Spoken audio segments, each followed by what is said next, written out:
Hello, Dr. Watson. Hey, Mikola, how you doing, man? Good to see you. So I signed on to this account real quick. Uh-huh. So I can set up the interpretation. I'm gonna Okay. do simultaneous translation. Okay. So since I'm going to do that, so we'll do it this time. And then if students have any questions, then you'll have to switch. Let me enable it real quick. And then just Okay. down in your pane, there should be either like a globe or it would be under more. But let me just get it set up real quick. Is it for captions? I'm sorry? Would it be for captions? No, no, No. no. Okay. It should be Okay, under go ahead. top. So yeah, I think it only shows up after I enable it. So let me just do that real quick.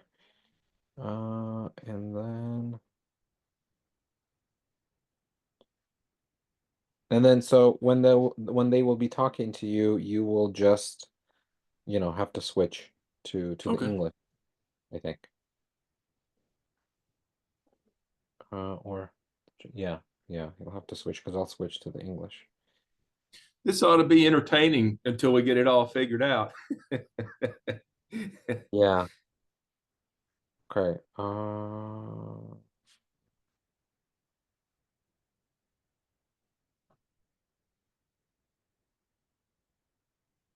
How have you been, Dr. Watson? I've been fine, man. Busy season. Just yeah, with a new president coming in this year and the changes there. And man, we are signing partnerships all over the world. It's been interesting, and with entities that never have come up on our radar before. All of a sudden, man, we got people that are wanting. We got a business school, Christian-based business school, about 10, 15 miles from us, that wants to allow many of their students to get their master's degree with us. Mm, So they're finished their business degree and then they kind of transfer over and do a master's with us. mm. It's a new world, man. Yeah, that's interesting. Masters in what? Typically, they're going to do the master theological essentials. It's just a basic degree of church history, theology, Old Testament, New Testament, hermeneutics, that sort of thing. Okay, so there you go. See, Anna's taking the easy way out. She's going to be all reclined back in her home, just sipping coffee and eating tea and crumpets. And Okay, so I've enabled the translation. Do you see it on the bottom? it said, "Click here to get started," and I clicked it and it disappeared. It should be interpretation thingy on the bottom. It's like a globe. There should be a globe. Ah, here it is. And anytime somebody has a question, you would have to Uh-huh. click on that. Це вам було, Тетяна. You would have to click on that, and then you have to select English. Okay. So when they talk, the question will come across in a Ukrainian, and I click English and it translates it. I will be translating. Oh, okay, okay. Yeah, yeah, yeah. So I'll be interpreting you for them simultaneously. So they'll just be, you don't have to, it's not going to be stop go. So you just Okay. go, and they'll be listening in the Ukrainian channel, whoever needs to. All And then, right. and then in reverse. Окей, друзі, ми будемо використовувати переклад синхронний. Тому, будь ласка, налаштуйтесь, там в ваших налаштуваннях має бути глобус. Ось, і ви обираєте українську мову. І якщо вам треба буде задати запитання доктору Вотсону, то ви говоріть, я буду вас слухати і йому перекладати. Я йому вже пояснив, що йому треба буде переключитись на англійську мову. Ось. Так, добре. Okay. So we're waiting for a couple more people, and Yeah. then I'll probably log off from here. I'll need to go get my AirPods real quick. Oh, over here. Good morning, or well, it's good morning for me. Hello, everyone. Hello. Yeah, we're this is going to be really interesting figuring out the translation stuff. So it ought to be fun.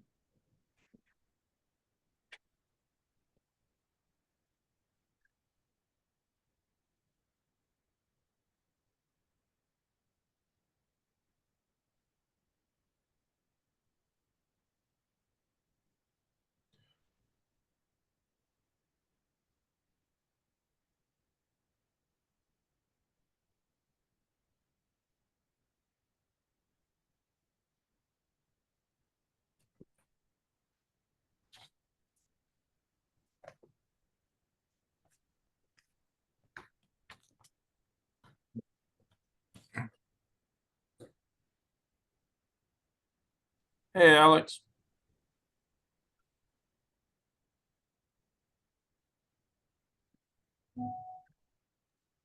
Hi, Greg. Nice to see you again. Good to see you too. See, I've got a little less hair than I had last time. It's still fine, Yeah. Well, my wife got me one of these little electric things that shaves down, and I just decided, man, let's just get rid of it all. The simplest way to solve the problem. That's right, man. I don't have to worry about messy locks or anything like that. It's just gone. No barber, no exceptional spending. Everything is fine. More money on the account. Yeah. 1, 2, 3, 4, 5, 6. 1, 2, 3, 4, 5, 6, 7. This may be all of us.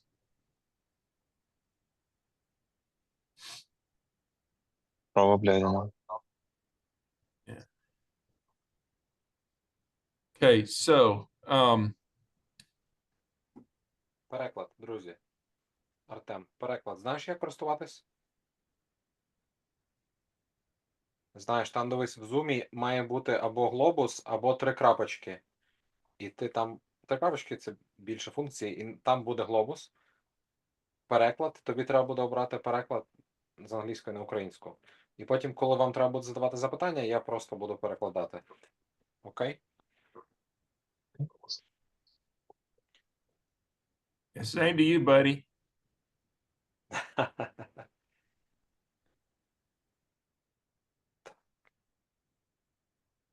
Артем, розібрався? Не So розібрався. Скажи щось, Артем. Щоб ми знали. Якщо не There. знайдеш переклад, буде складно. Микола, ви теж Секунду, включили, тож але в я мене не працює. Я включила Ні. українську, але воно нічого не працює. Ну, ми ще не включили його. Бачите, я в зрозуміло. загальному Я чаті так. роблю це оголошення, і Угу. потім ми почнемо. Добре. ось я вімкнув, я не знаю, як воно працює, але я вімкнув Ukrainian. Окей, найс. Я переходжу в Ukrainian тоді. Okay, so I'm trying to find that translation button. Now, when I screen shared, the little globe disappeared.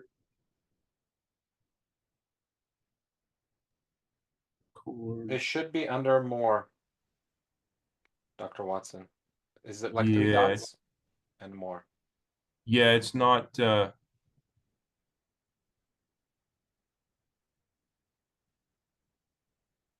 Yeah, it's disappeared there.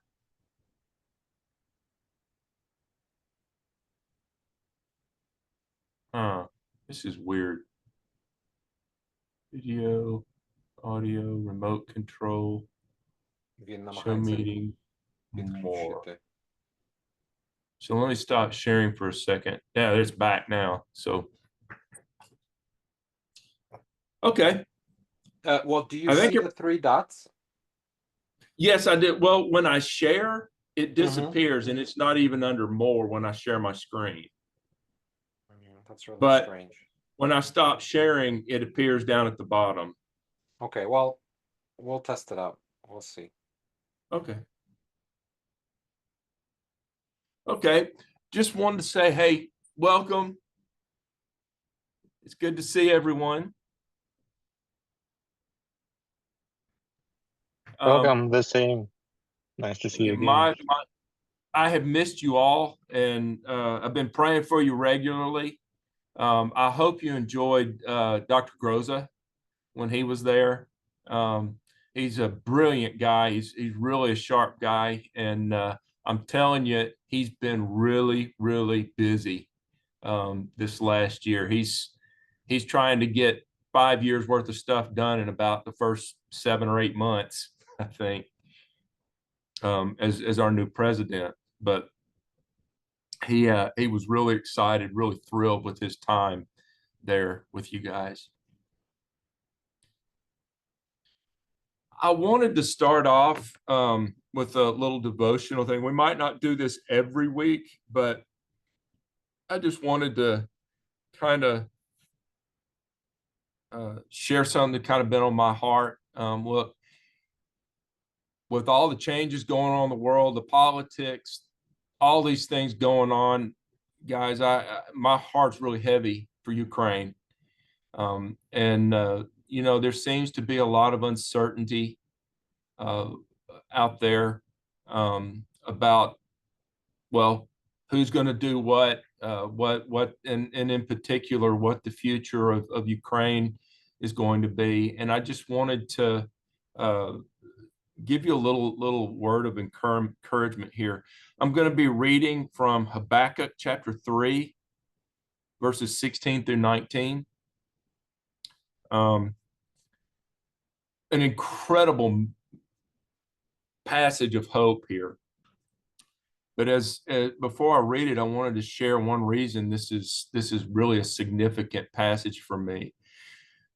Back in 1999, when I was just finishing up my PhD at Southwestern Seminary, we were members of a church called Wedgwood Baptist Church in Fort Worth, Texas. And they were holding a citywide youth meeting at my church in the sanctuary at this church. It had been publicized. There was a meeting of youth that would gather together, and they would pray at the flagpoles on their campuses every day. They would get together and they would pray for different things. And they sent out flyers to be sure everybody got there. Well, a man who lived about 20 minutes from the church found one of them and got in his car and went over, walked in the church and pulled a gun, ended up killing about 7 or 8 people. 2 friends of mine, 1 student of mine, and it was just tragic. Our pastor was actually out of state. He was up in the state of Michigan doing his mother's funeral. And when he heard about this, and so he flew back, and of course, it was statewide, nationwide news. I mean, the news cameras were everywhere. Police cars are everywhere around the church. And in the middle of the night, 1, 2, maybe 3 o'clock in the morning, this exhausted man, emotionally spent, exhausted, was in front of the cameras, and they asked him, what is your reaction? How do you respond to something like this? And he said, well, of course, our hearts are broken. But he said, there's one passage that comes to mind, and I may not get through this without breaking up. And he started reading this passage. He said, I heard and I trembled within. My lips quivered at the sound. Rottenness entered my bones. I trembled where I stood. Now I must quietly wait for the day of distress to come against the people invading us. And then then it switches this reaction to this terrible thing, and then it switches to a message of hope. It says, even though the fig tree does not bud and there's no fruit on the vines, though the olive crop fails and the fields produce no food, though there are no sheep in the pen and no cattle in the stalls, yet I will triumph in Yahweh. I will rejoice in the God of my salvation. Yahweh, my Lord, is my strength. He makes my feet like those of a deer and enables me to walk on the mountain heights. And that was all he said. International, this is going out all over the world. And in a moment of peace, the guy didn't do a political rant.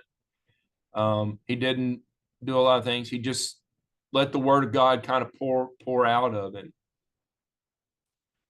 This passage is really, I think, appropriate in particular to what Ukraine and your part of the world has been experiencing here the last 3 years. Verse 16, I heard and trembled within. The idea here is that someone has heard the news of Babylon's invasion of Jerusalem. The walls are coming down. People are being killed. Cities around them being destroyed and stuff. And the idea is similar to those moments when you see something bad and it just makes your heart clench. You know, really scary. The thing that comes to my mind, they found a tumor in my wife's colon a number of years ago.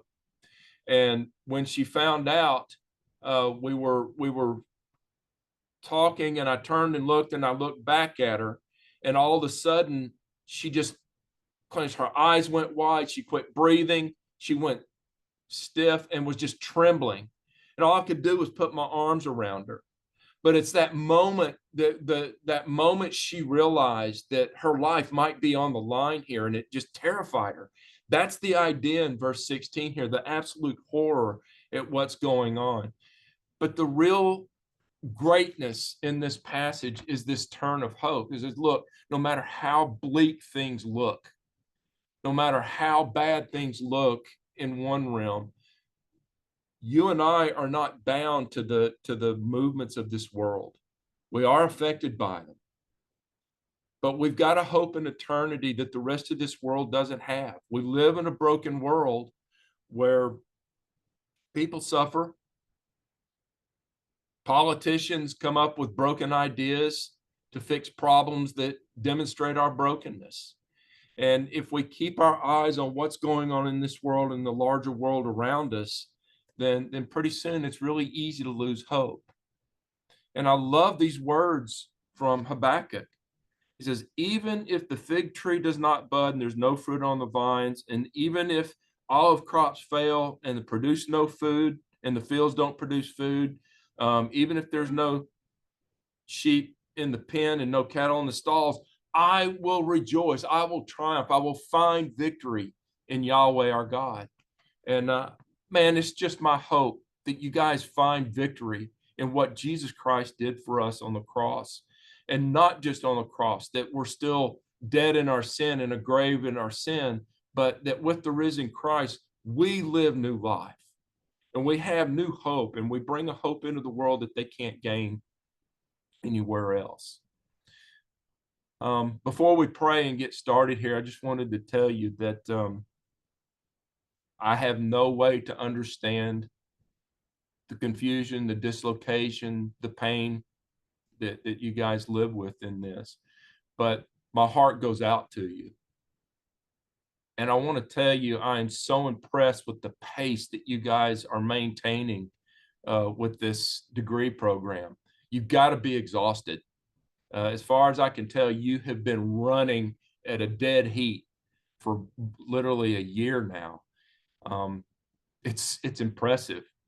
And I just want to tell you, hang in there a little bit longer, and you'll be able, yeah, Anna, right, a little bit longer, and you'll be able to walk across that stage and get this degree, and have the satisfaction of knowing that, guys, in spite of it all, God has brought you through and you've learned. All right, let's pray. Father, I want to thank you for the opportunity to learn, to come to understand things about your word by studying the language in which you inspired it, or by giving us insight into another culture, another world. Lord, insight and understanding of the culture of women in a world that's dominated by men. And Lord, the role of your providence in the life of Ruth, Lord, and what an example that can be for us. So, Lord, just pray that you would continue to give us strength, Lord. Don't let our fatigue keep us from learning and understanding. And Lord, just let us do everything we do to your eternal glory in Jesus' name. Amen. Okay, so getting started here, do you have any questions about the syllabus, about assignments, anything like that?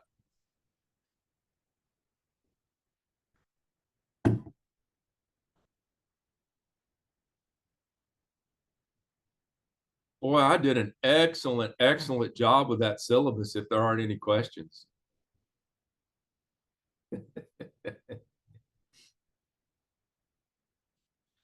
Okay, so the main thing that you're going to be doing and interacting with is going to be this worksheet that I'm fixing to show here. So I'm going on share. Screen 3. Can you see it? Okay, good. Let's see. Yeah, it disappeared again on me, Nico. Okay, so this is a strange looking chart. I know it is, and you're probably looking at it and going, "Oh, what are we doing here?"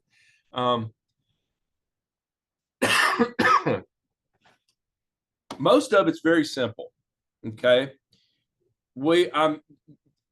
mainly you've been learning Hebrew by how one word follows another, right? I mean, like you translate, and it was in the days of the judging of the judges.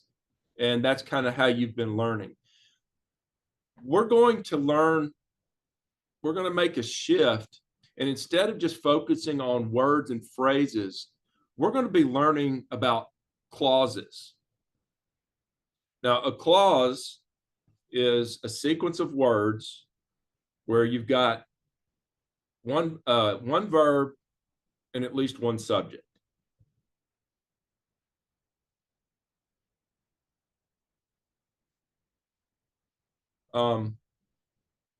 For instance, this here is a clause. Where is the verb in this sequence here?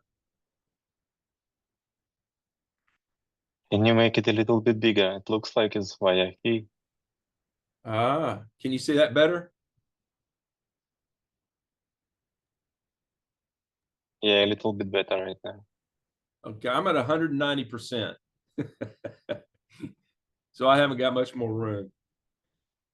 You know, Anybody? someone is looking at this translation from the cell phone. They cannot see it at all, I believe, no? Okay. Well, it's this first word here, vayahi. Okay, there's your verb. Because there's a verb there, we're going to call it a clause. Okay, it's the first one in the sequence there. Here's my theory on any language. Words, individual words, do not have meaning unless they're in a clause. Let me give you an example. If I say, and I may have done this last fall when we were in hermeneutics, but if I say, I love pizza. Now, how many of you love pizza? I'm a pizza guy. Most of you love pizza. Yeah. Yeah. What do I mean by love? What kind of love do I have toward pizza?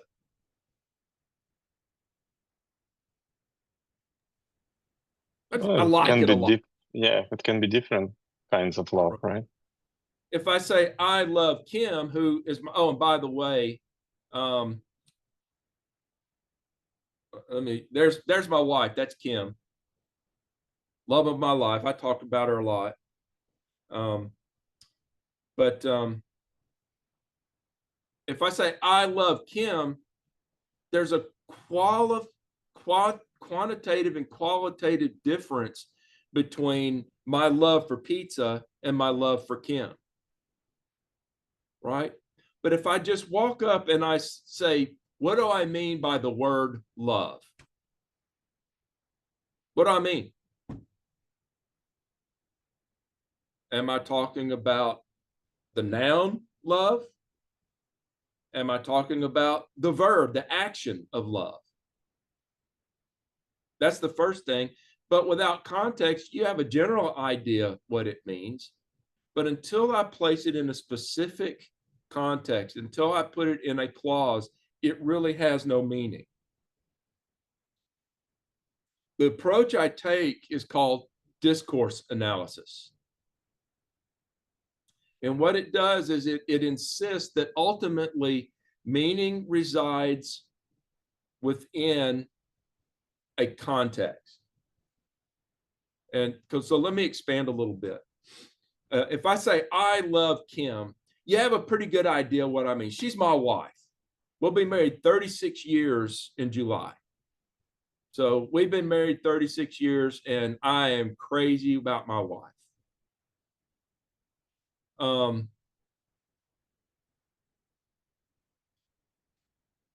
You can understand a little bit more if I talk about my life with Kim in the last 5 years, right? I could tell you the ups and downs of the last 4 or 5 years, the possible cancer diagnosis, which turned out to be benign, thank God. You know, our kids are all out of the house now. We're empty nesters. Our kids are all out of the house now. And so we've entered into a new phase of our marriage. So, you know, last 5 years have been pretty significant. But if you want to truly know what I mean when I say love Kim, I love Kim, you need to see that statement, that clause within the broader context of the entire 38 years I've known her. I met her in a little town in Arkansas, in the state of Arkansas, back in 1987. I was 22. She wasn't even 18 yet. And I walked in, she was singing in church. And I went home and told my mom, I said, that little brown-headed girl's going to be my wife. And that's where it started. So to understand what I mean when I say I love Kim, you get a little bit just from the statement. I tell you about the last 5 years of our marriage, and it builds a little bit of your understanding. But in order to truly understand what I mean by I love Kim, we've got to get the full context of our relationship. So the meaning of that word is not simply determined by its being a word, not simply by its immediate context in that clause, but by the entire scope of our love together, because it refers to Kim and I. See, I am the subject, I is the subject, Kim is the direct object of that verb love.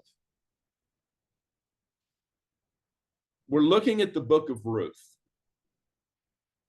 The book of Ruth, the reason it's such a good book to use for this, to use as one of your first exegesis courses, is that it really is a self-contained world. It's got its own boundaries, right? Now, in my English Bible, it follows immediately on the book of Judges. Why does it follow in the book of Judges? Why is it placed there? Because it is time of Judges. Right, the very first verse. And it was in the days of the judging of the judges. But beyond that, I'm sure you've read the story a great many times. Beyond that, what relationship does this story have to what we know of the chaos during the Judges period.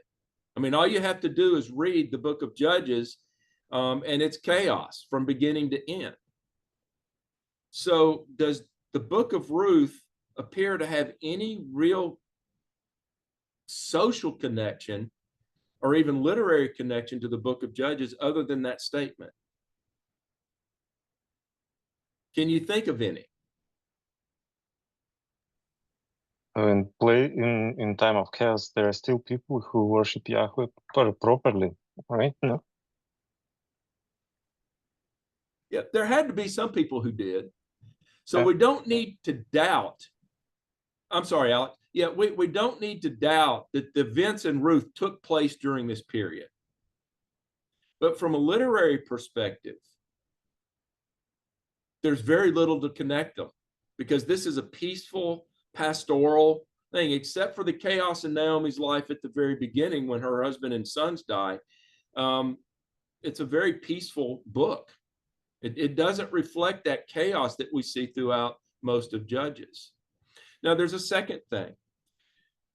In the Hebrew canon, the book of Judges is in what we call the minor prophets. It's part of that prophetic history, those prophetic history books. But the book of Ruth is in the last section of the Hebrew Bible called the Writings. And it's actually part of a collection of 5 works that were used during certain festival seasons, Passover, Hanukkah, there's different ones, Purim, there's different, or not Hanukkah, but Purim, the Feast of Unleavened Bread, Passover, those things. Different books like Ruth was read at a certain feast. Right. So they're in different literary and canonical contexts. So while we understand that Ruth took place during the time of the Judges, we can't identify specifically which judge she lived under. We can suppose that it was probably to the middle or end because of when David was born and when Jesse was born. This was clearly after the period of Judges, right? So it's an independent, we can actually look at the book of Ruth and we can see it from beginning to end that it has its own little world that the story is being told in. And that's our primary place of interpretation. What's going on in this story? So the meanings of important Hebrew words like chesed. Did y'all study chesed at all in your introduction? Yeah. What did you say about it? What was the basic understanding of its meaning? And of steadfast love. Steadfast love.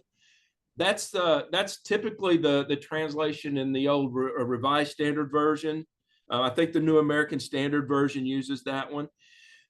When I worked on the Holman Christian Standard Bible translation, we used the word faithful love to describe it. It's one of these terms that kind of, from all its contextual uses, it picks up on things like love and faithfulness, particularly covenant love, faithfulness, loyalty, and those things. So one of the things, that's one of the major themes of Ruth, we need to look at how the word chesed is used within the context of this story. Ruth is described, her actions are described as chesed-like. Boaz's loyalty to his nearer kinsman redeemer is described as chesed, right? So that's just kind of an example of what our approach to this book is going to be. We're going to focus in on the larger elements. So what I want you to do in this is, I'll explain this in a second, but when you get down here, I want you to translate these clauses here, and you can translate them into Ukrainian. And we're going to talk about this idea of how these clauses communicate information that's important to the story. Okay. You'll see up here that I've got this thing. I think this is it. Function. Let me see here. Yeah, function. Okay. Yeah, this is the column, function column here. What do you think I mean by function? If most of my students here go, Is it a kind of direct object or indirect object or something like this? at times it refers to direct object and those sorts of things. If it's a noun, it can be the subject. A noun can function as the subject of a verb. It can function as the direct object of a verb. So there are times when it'll be that, right? Like a part of speech, right? Right. The part of speech is intended here in number 2, where it identifies something as a noun, a verb, an adjective, an adverb. Right. What, Artem?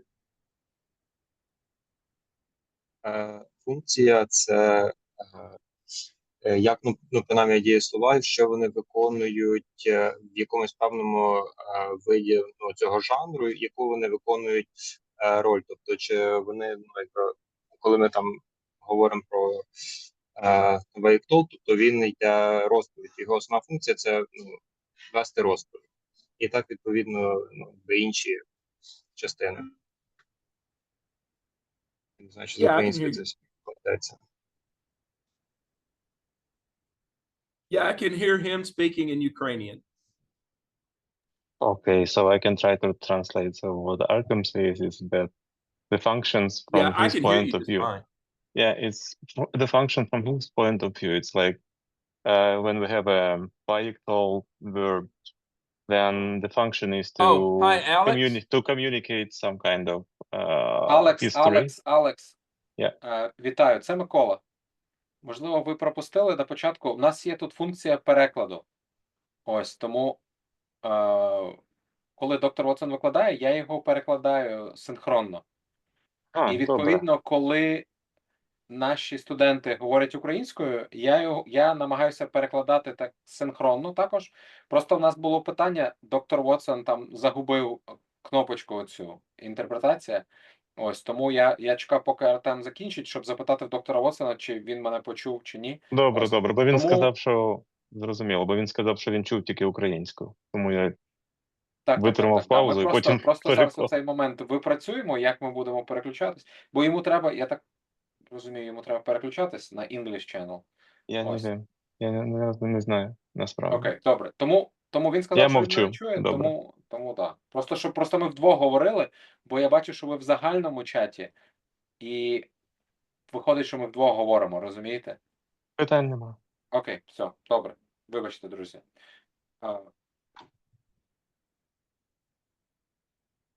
Okay, so he was just saying, so Artem was just saying that, like a Vaiktol, it extends the story, the narrative, something like that. Yeah, very good. Yeah. And so right. Now I've provided a whole slew of stuff in there. One of the things is called the discourse profile, and we'll talk about those in a minute. But essentially, we're going to assign a role or a function to each one of these types of verbs.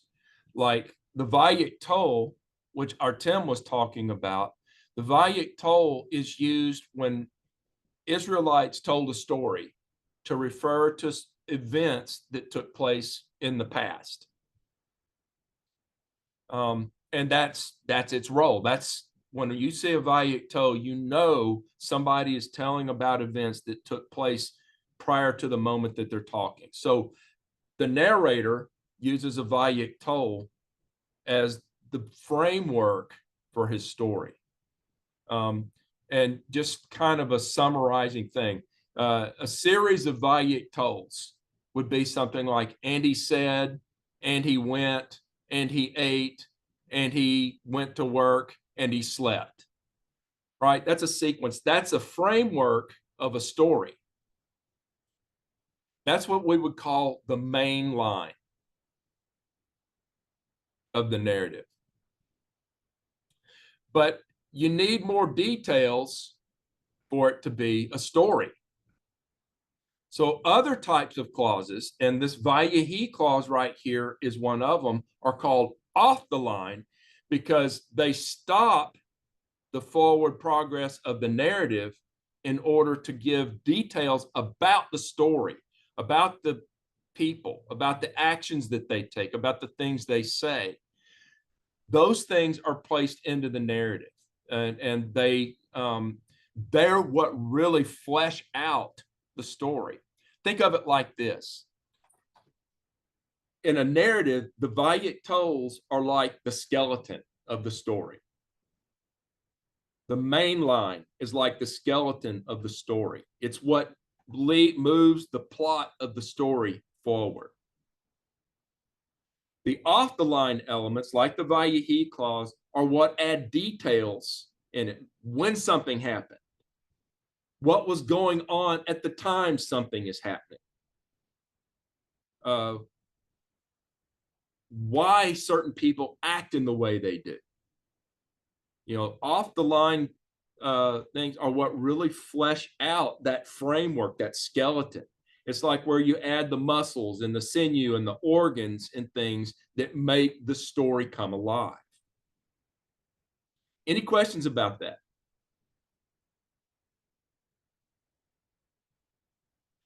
So when we describe function, we're talking about what, whether it's a word or a clause, we're talking about what task does that particular clause or word perform. As Alex said earlier, sometimes a noun is just being a subject or a direct object. But like, as you'll see, this vayahis are what we call transition elements. This vayahi here. It's not truly a vayiktol. And we'll talk about that why later. But so if I were going to fill in the function, huh? Можна запитання? Okay. Цей набір функцій, він досить визначений, чи це більш творча робота визначати функцію, наприклад, там не іменника чи дієслова, чи це якісь є в цьому всьому правило? Okay, so it depends on what you've got available in Logos. I can show you something that will be really, really helpful to you in Logos. This work right here, it's called a biblical Hebrew reference grammar. I'll show you in just a second. I can do a translation of this into Ukrainian. But I'm going to use the preposition section to illustrate it.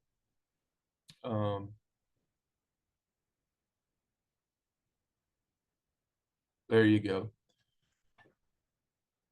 Can you see the translation here? I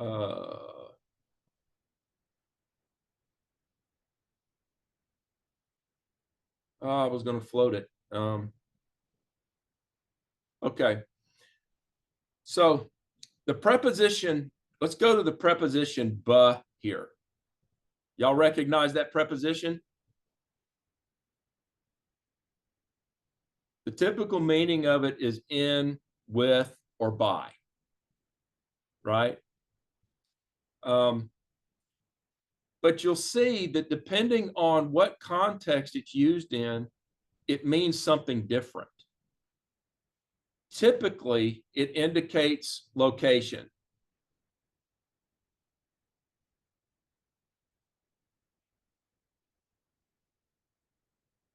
Right? Localization, location. It's in the house. It's beside the house, right? It's, let's see. Sometimes it can indicate a time frame. And like here, like in this, in Judges, I mean, in our first, like our first word here, and it was in the days of. See that preposition "ba" right there? That's indicating time. So if you were filling out this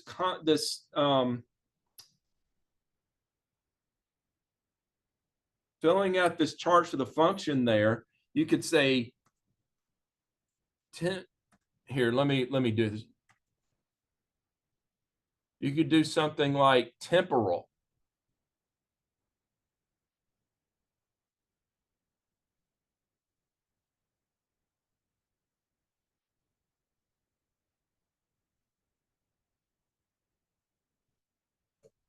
Now, does that make sense? Can you see that this function, this preposition "ba," is functioning to give a sense of time of when things took place? So the English word is temporal. I'm assuming that the one that's on the screen there might, is that accurate?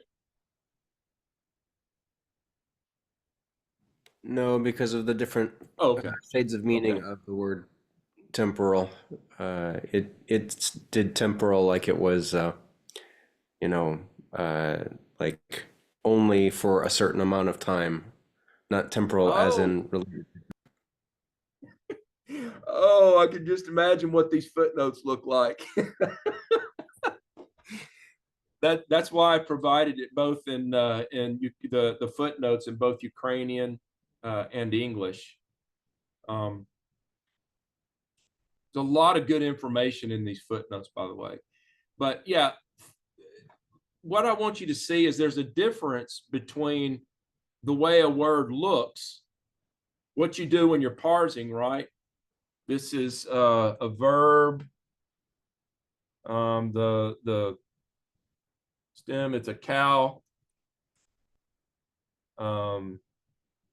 It's a yiktol or imperfect verb. Third, masculine, singular.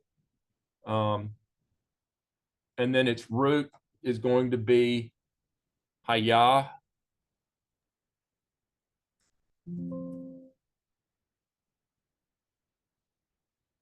There we go. Haya.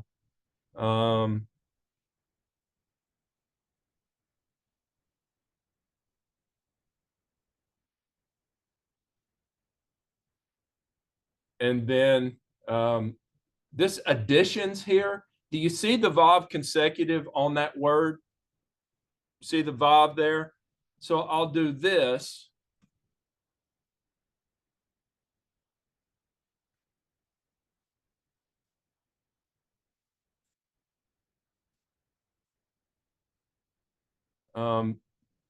Just to show that I'm recognizing that other element there. And then I'll put a translation out here. So all of this here, all of this stuff simply describes, that's what parsing is. Y'all do parsing? You may have done it, may have looked a little different, but what we're doing here is you're just, say again. Okay, good. So And we would call it Vayiktol actually, not really just Yiktol. Yeah. So yeah, okay. Because this part is Yiktol. Now, we normally call it Vav consecutive, so we put it into the fourth column. Yeah. Now, see, I'm going to make a distinction with Vayahi.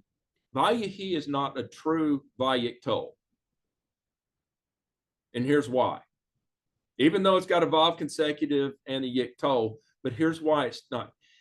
A Vayiktol is a verb that carries action forward, carries the action of the story forward. It shows forward movement, right? The verb haya means what? It means to be. It simply describes a state. It doesn't describe something that's moving or going forward. It just describes a state. So it's not truly moving the narrative forward. It adds information that allows us to understand when the narrative is taking place. Sometimes Vayihi is used to introduce new characters. Sometimes it indicates a switch in setting, but it doesn't carry the narrative itself forward. Does that make sense? Yeah. But technically, this is Vayiktol, right? So the idea is that it. Yeah, but see, I'm going to make a distinction. Like our first Vayiktol doesn't appear till right here. Here it is in the text. And it was in the days of the judging of the judges, and there was a famine in the land. We've got two consecutive Vayihis, and then we've got our first Vayiktol. Anybody know what that Vayiktol means? Can you translate that?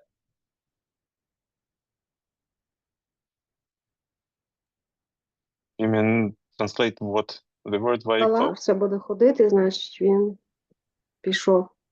І пішов просто. Right, very good. You're the champ, man. You got a gold star. Yes. It means, and he went, in this case, and he traveled, or because it's used with this preposition men here, it means he departed from, he traveled from, he walked from. So he departed. Right? So this is your Vayiktol. Notice it's active. It's indicating motion forward. Right? Let's go down to verse 2.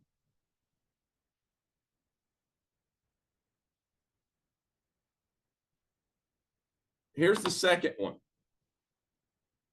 Vayabo.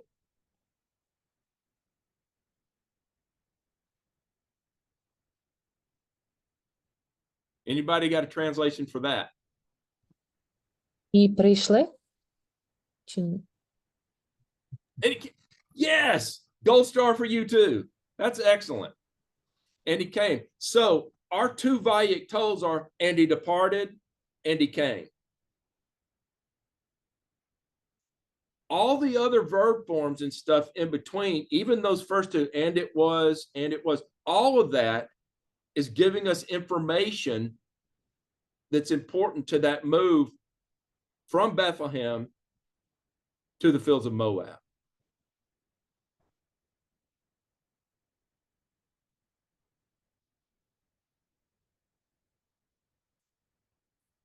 I told you this is going to take a little thought and a little work. So be patient give yourself plenty of time to start absorbing this, because I'm asking you to think differently about a language that you spent the last, 8 months cramming into your brains.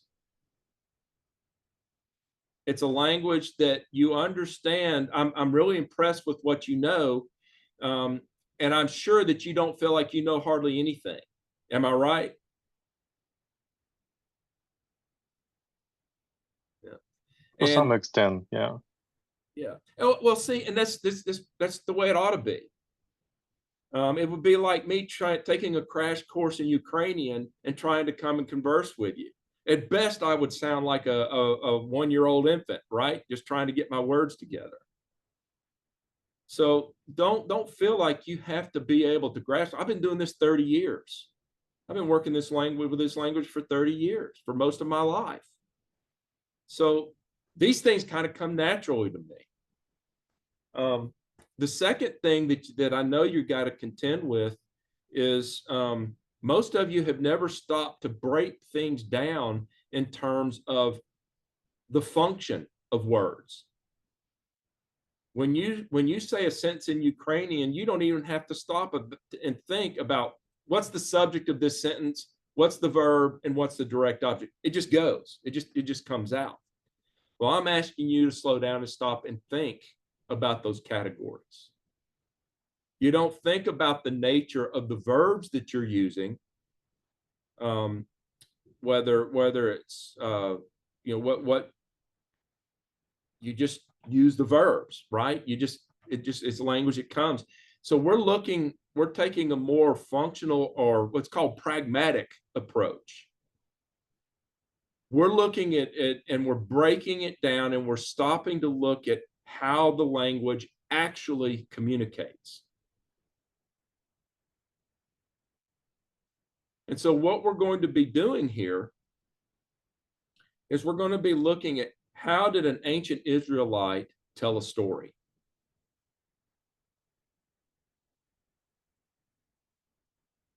And these principles and these things that we're going to be learning are transferable from the book of Ruth to the book of Genesis, to the book of First Kings, to First and Second Chronicles, because it's amazing how consistent they were in the way they told stories.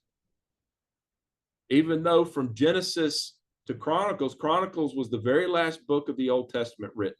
It's written around 405 BC, probably. And, if we say Genesis might have been written anywhere from, 1500 or 1400 to 1000 BC. Either way, you're looking at what, 1,000 years of difference. And yet there's this uniformity in the way a story was told.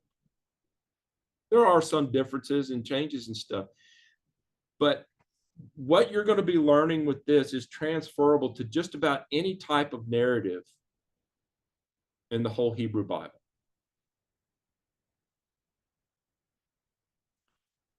And the big difference is that whereas before you're mainly focused in on describing a word, what is it? It's a noun, masculine singular, construct, and then you give its root, right? Now I'm asking you, say, okay, so you've got a noun. What's its role in this clause or in this phrase it's in? Is it the subject? Is it the direct object? Is it the subject of or object of a preposition? The object of a preposition would be in the house. Babet, right? So house is the object of that preposition, ba. I'm just asking you to stop and think more clearly about how these things function. And let me tell you something. After you get some of this down, your answers will become automatic. You'll have to stop and think about it for a little while.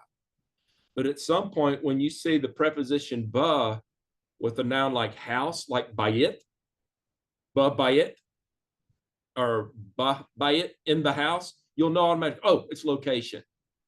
And you'll just automatically do it. Invariably, when you see the verb haya Перепрошую, followed by the yes, те, що ми казали тільки що в домі, beat, то ми маємо функцію вписувати, що це типу локація, типу от настільки розбирати кожне слово, я так розумію, так?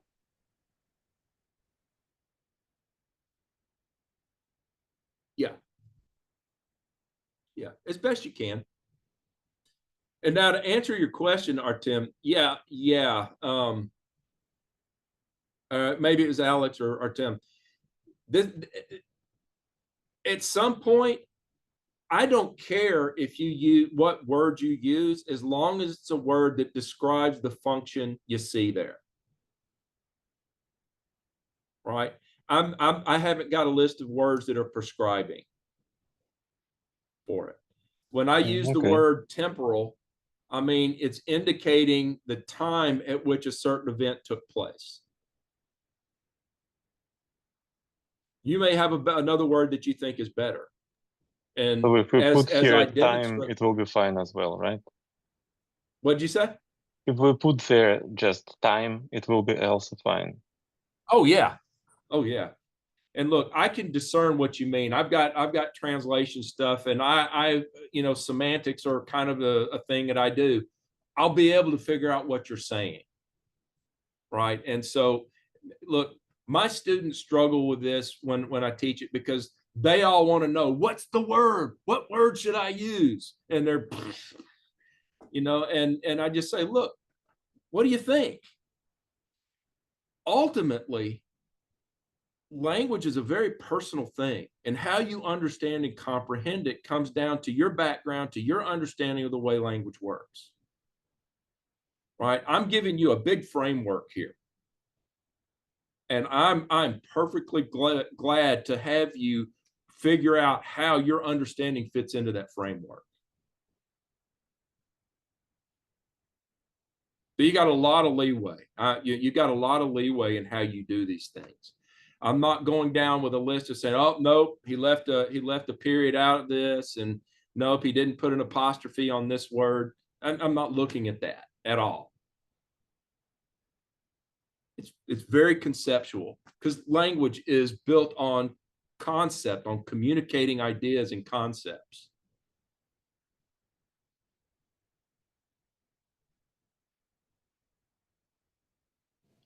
Okay, I got a question. Okay. For the fourth word, I'm filling this out as we go. We have ha, shof, team. Yeah, ha shof team. Yes. Very good. I see that you have a place to fill this out as if it was a verb. Is it a verb or is it a noun? I know technically you can do it either way, but I was about to put it as a noun, and then I had it. Okay, so yeah, it's a participle. As a verb. Yeah. Well, okay, wait, let me do it. It's a verb. It's a participle. Now, you learned, y'all did study participles, right? You remember you've got 3 types. Can't understand Hebrew without participles. So yeah, we did participles. Exactly. So how would you classify, what's the function? How is this participle functioning? It's functioning as a noun, right?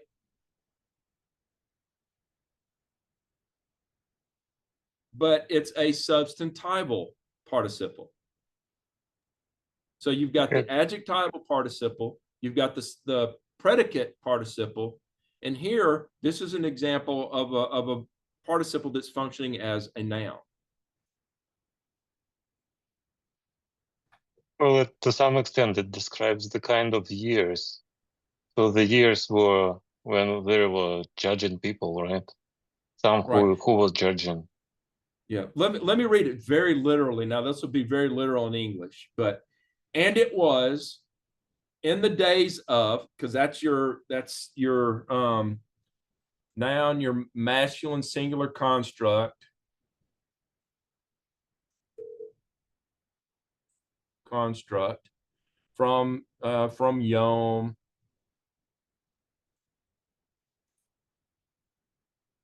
And then you've got the definite article, right? In the days of, this is also a verbal, but it's a cal infinitive construct. Now, y'all studied those too, right?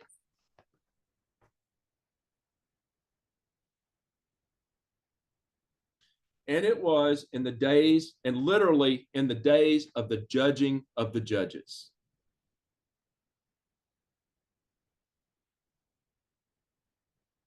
Now, I'm being very literal and wooden there. Judging of those who judge, right? Even more literal. Say again? What I'm saying is in the days of judging of those who judge. Yes, yeah. Right. That's even more literal than what I did. More in the days of the judging ones, or the ones who judged, right? Yeah, and then you've got the root there, you've got the definite article.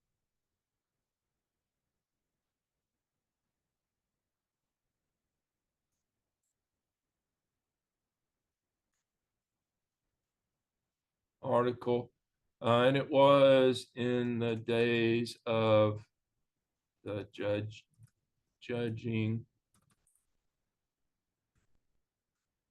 of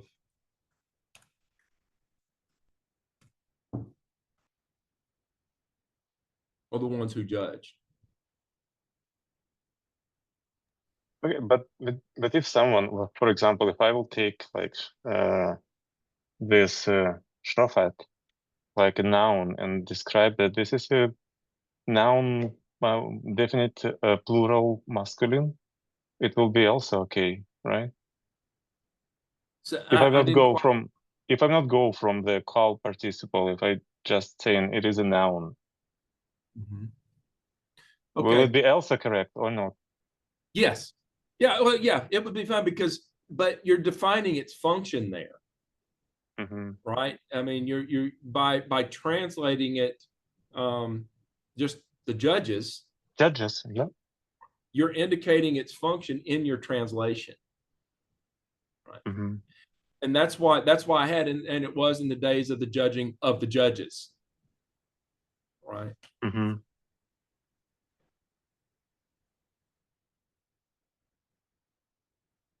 One other thing, do you remember what the voweling pattern was for the participle? Well, Yes. Yeah, That's very good. for the active participle, right? So, Yes, for the active participle. Yeah. Let me do something here.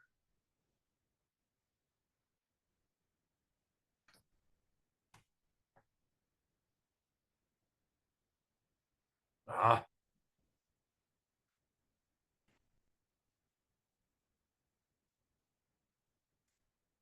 Show fate. And if you need to do it,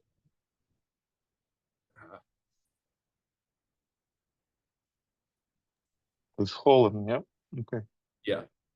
Show fate. That's that holum sere bowing pattern tells you that it's a participle.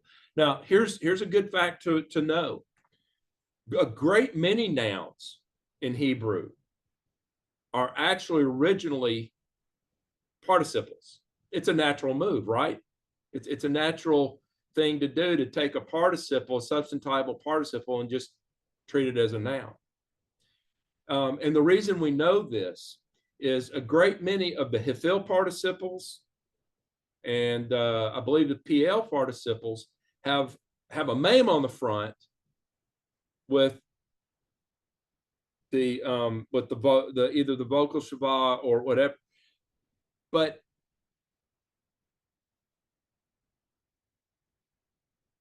we know that particular name, but they also are listed. If you look in the thing, they'll be listed as nouns often, even though they've got all the characteristics of a Hifil participle, which would begin something like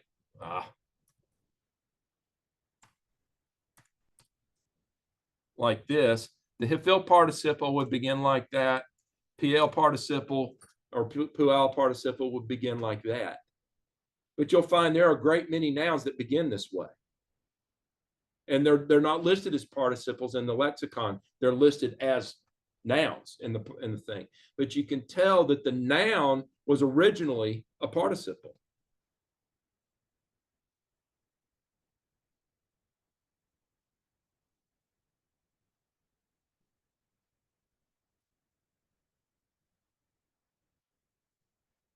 Let's look at this next Vayehi clause here.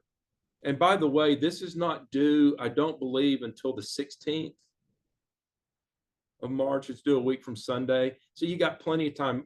I am not trying to wear you guys out. I know you're tired. I'm respecting the pace and the intellectual and physical toll that this kind of study and this pace will take on you. So I just, I'm very patient. Don't overwhelm yourself here.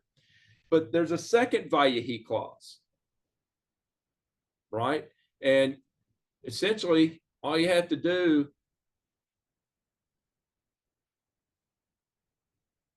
come up here, copy, and paste. Save you a little bit of time, right?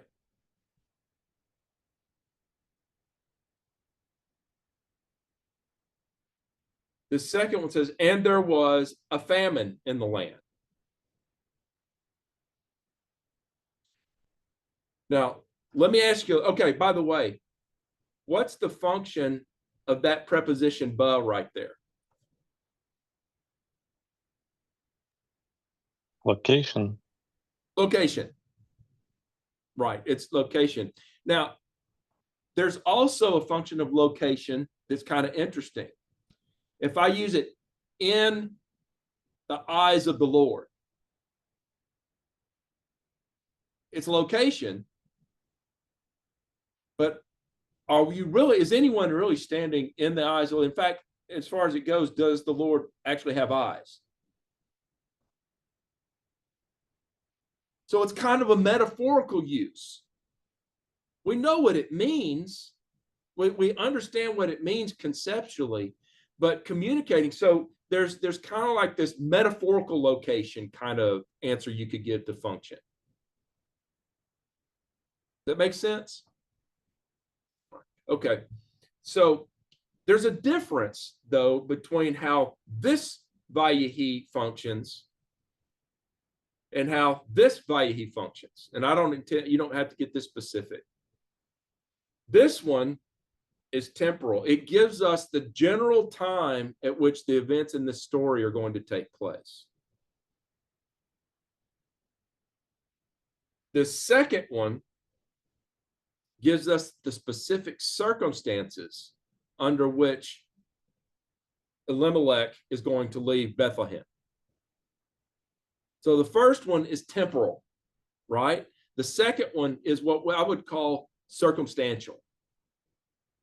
It indicates the circumstances under which the story is going to begin.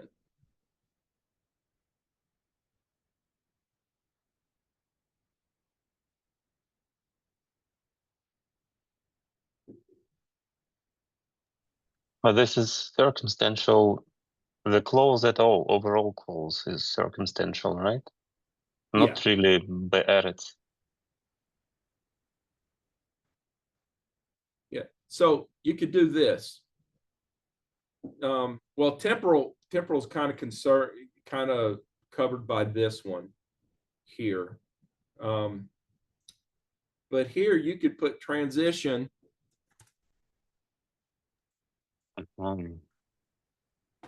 Or you could abbreviate it. So the way I might do this to make it work is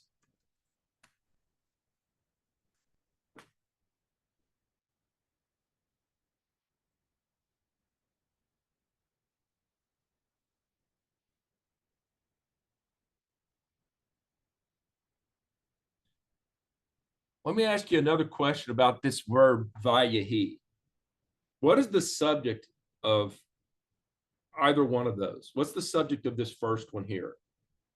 What's the subject of this verb vayehi? It. It's indefinite. Uh-huh. There is no subject expressed there to that. Same thing here. I mean, some people argue that Ra'av is the subject, but it's not. It's simply describing circumstances. And it was a famine in the land. What was it? A famine was. So very often this verb vayehi is not going to have an express subject in the clause, which is another reason why it's not a normal vayikol. Normal vayikols have a very clear subject.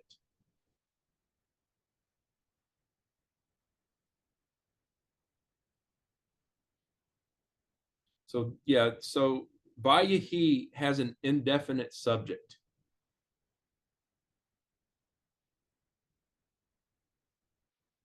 So that's another thing that sets it apart from the regular vayikol.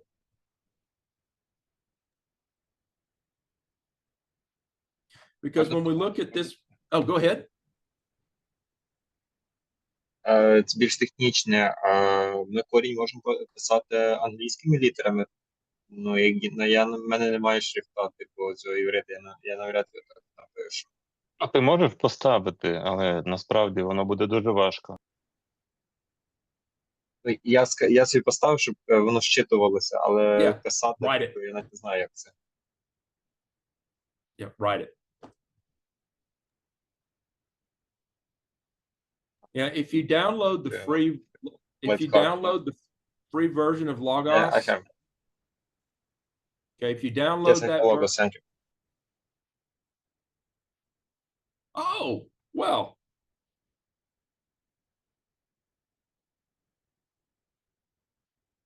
let me show you on the Logos website.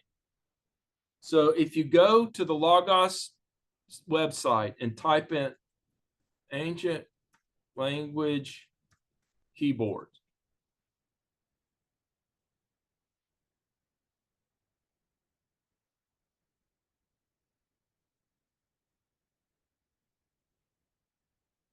yeah, oh yeah, oh yeah, you can just copy them. In fact, you can just take these worksheets, copy it, slide, and just move it around as you want to. Yeah, so these are the original keyboards, language keyboards. You can download those, they're completely free. You download them, you set them up, and you can see I've got it floating. I can change from Greek to Hebrew just with a touch, with a click. There. And where is it?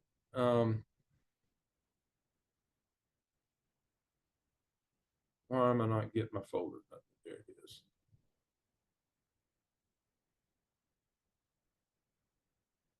Oh, show me the folder. Come on.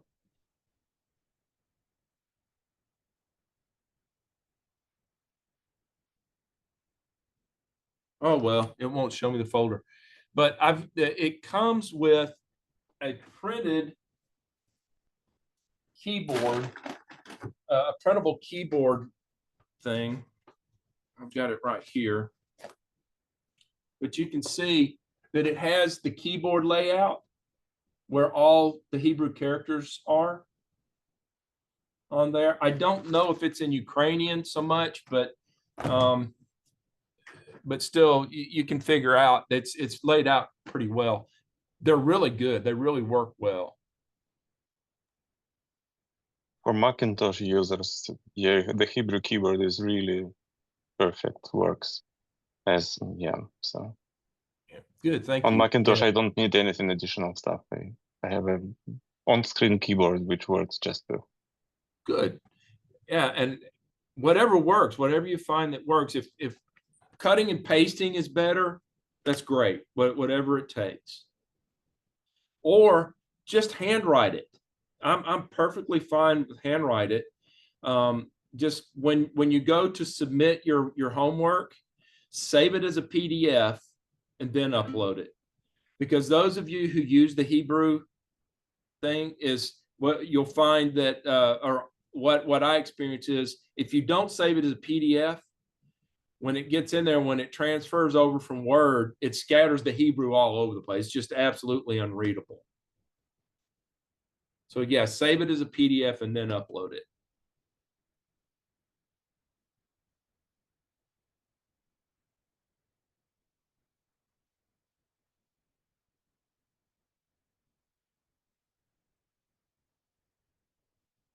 Okay, so we've got 3 clauses we've looked at so far. We've got this first Vayehi clause. Then we've got a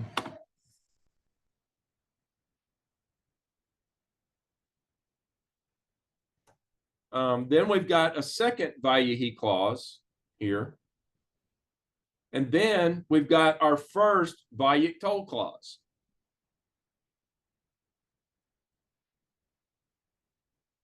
And so verb, cal,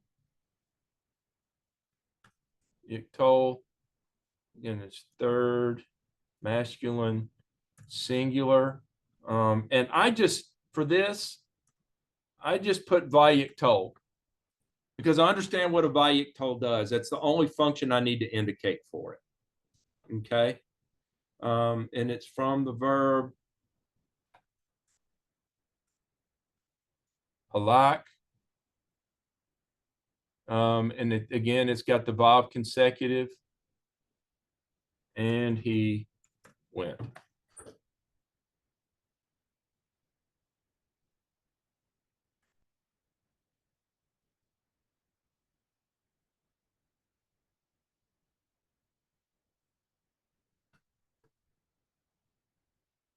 So what about ish?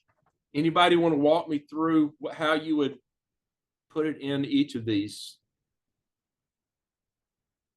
How would you fill in the chart for ish? Можна я Noun. спробую? Go ahead, Darren. Так, це іменник, чоловік просто, ну, нічого особливого. Однина, правильно, все, чоловіче число. Тут же ж ніби нічого такого особливого, просто людина, напевно, функції описати. Right. It's absolute or construct. Is it? Yeah, absolute. Е, And what's its function?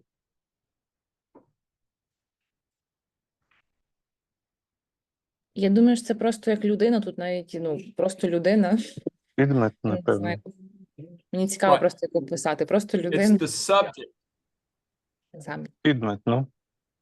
підмет. Yeah, it's the subject of this verb. Right?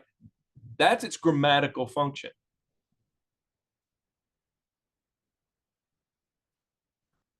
Remember, the subject typically, not always, but in a typical Hebrew word order of words, the subject typically follows its verb.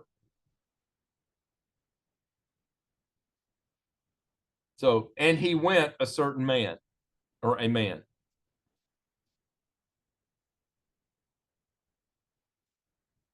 Go ahead.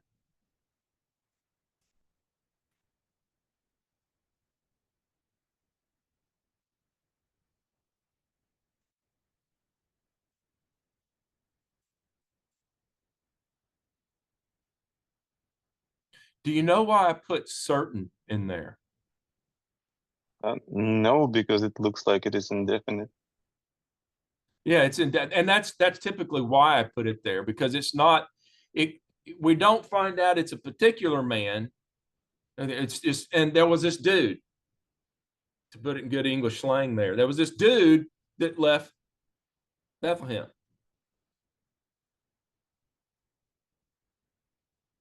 So it kind of, and look, this also follows a lot of American conventions in telling stories. In most fairy tales and something like that, somebody say, yeah, and there was this guy, or there was a certain man that did this, and you don't really find out his identity until later. So this is a convention of English storytelling. And so it may not make any sense in Ukrainian to include it.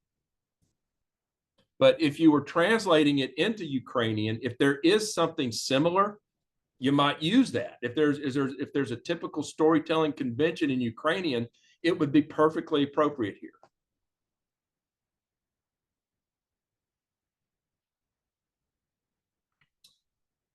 So this is interesting. So you've got a compound word here. Bet lechem. Mibet lechem. All right. So we could treat this as two separate nouns, bet and lechem, but conceptually it's one thing, right? And so I'm going to call this a proper noun because it's naming a person or a place, right? It's a proper noun. It's masculine, singular, it's absolute. No, it's not. It's construct. I'm sorry.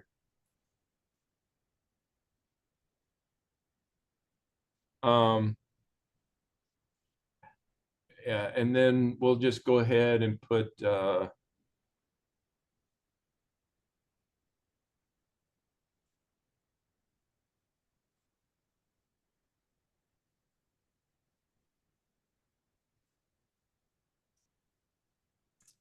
Bethlehem. And then we've got this addition over here.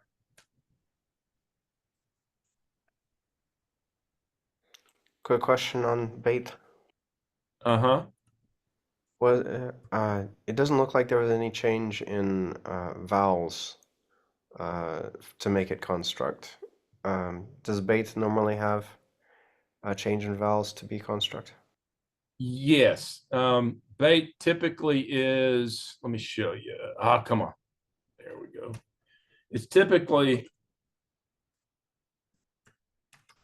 let me get my Hebrew back up. Sorry.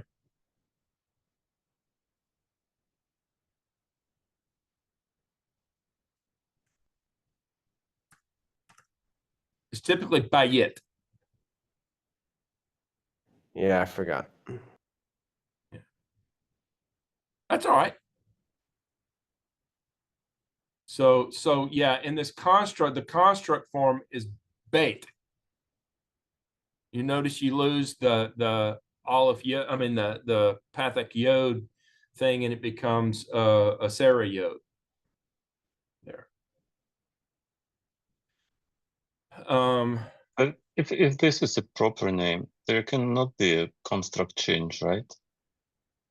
Like a there proper can name. within the name. It can within the name. In fact, there were literally hundreds of Bethlehems, of Bethlehems in Palestine, because their storehouses are the places where grain was bought to store it for times of famine. Which kind of makes it ironic that this man is departing the house of bread because there is no bread.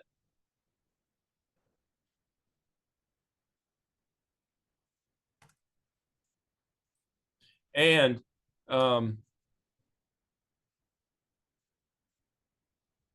also, so this is a proper noun as well.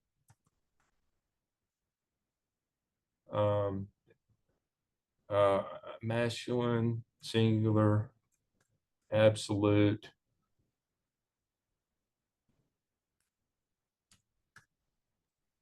Just copy and paste. Yeah. Bethlehem of Judah. And so one reason that Bethlehem is in a construct state with Judah is because it's showing, it's kind of giving the sense that Bethlehem is a part of the tribe of Judah. It's a city within the larger tribe of Judah.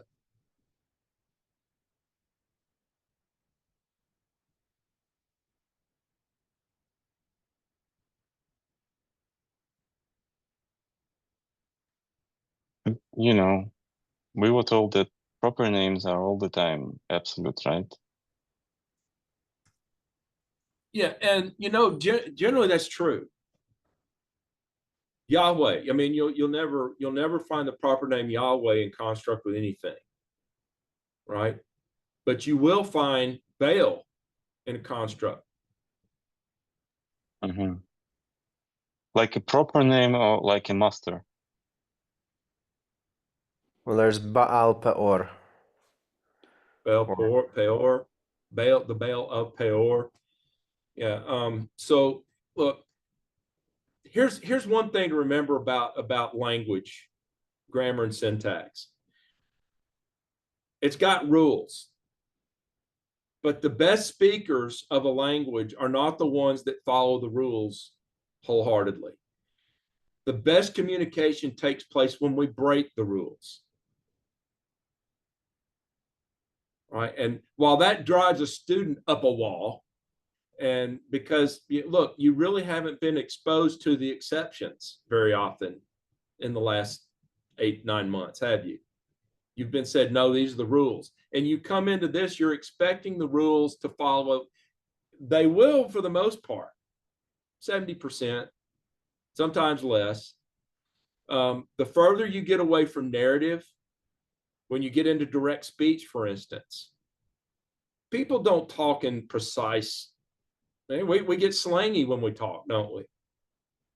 When you stand in the pulpit, how quickly are you going to put people to sleep if you're just speaking perfectly grammatical Ukrainian? You know, people are going to be yawning. No, you use slang. You use linguistic ways of speaking that the people understand and get along with. It's the same thing in this. When people speak, the rules change. You want to see something that really blows your mind? Wait till you do poetry for the first time. You know what makes poetry successful? It's not based on the straightforward communication of facts like narrative usually is. It uses symbolism. Its primary thing is to evoke emotion. It's to communicate things that happen, factual things, in an evocative way. And so it uses symbolism. It breaks the rules, constantly breaks the rules. Because in doing that, it makes the point more poignant, because you go, wait, there's something wrong with this, but you get the meaning. Hebrew poetry really does not like to be expansive. It doesn't like to expand on a theme. It wants to communicate in very concise, very short ways. That's why Hebrew poetry is some of the best poetry that's ever been written. Because under the inspiration of the Holy Spirit, these literary artists were able to construct things that were timeless and that were amazingly meaningful and ambiguous in the right places.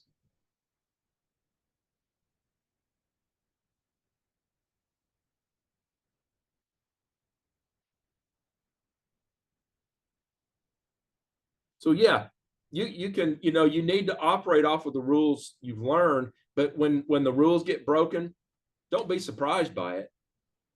Just think through it. You'll 9 out of 10 times you'll nail it. You'll get it right.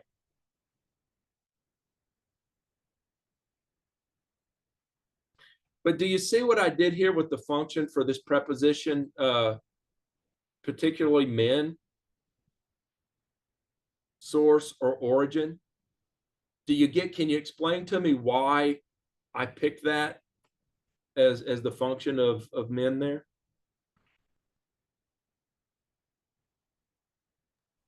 Because that was the kind of initial point of movement. Exactly. That's where that's where he started from. So say that either one of those words will work. Source, origin. One of the primary meanings of men is separation. But there's also places where it means because or because of. All right. So you've always got to be paying attention to context rather than just the base meaning for something like this. I have one more question. Can it also be a sign that this is a real story? It's not a fiction story, but because we have a proper names and specific locations, that's kind of like a historical proof that this is real, people real. It helps.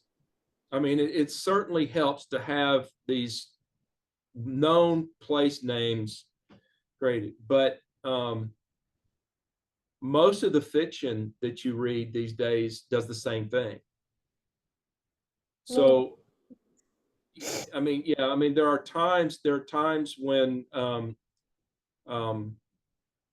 if you're looking for proof that this story actually happened, there's really not much actual proof in the sense that we have in Bethlehem a plaque on an ancient stone saying Ruth was here. But there is nothing in this that suggests we should read it as a myth, because it's recounting events in a non-mythical way. It's not an allegory. In other words, this doesn't represent something else. It's not told as an allegory. Nowhere in the book is there an indication that we have the right to interpret it as an allegory. It's recounting events in a sequential way. It's stating them in a very factual way. As far as we can tell, most of the social and cultural kind of things that we see, even the trading of the sandal. There's no reason to believe that those are illegitimate for the time. So, there is no direct evidence that this happened, but there's certainly no reason to say it didn't happen, that it wasn't true, unless you're just a skeptic. But understand, this storyteller didn't write this so that we would be able to prove it was true. The person who's telling the story is doing it because they've got a goal in mind. They've got something in mind they want to communicate to readers. That's what all writing is.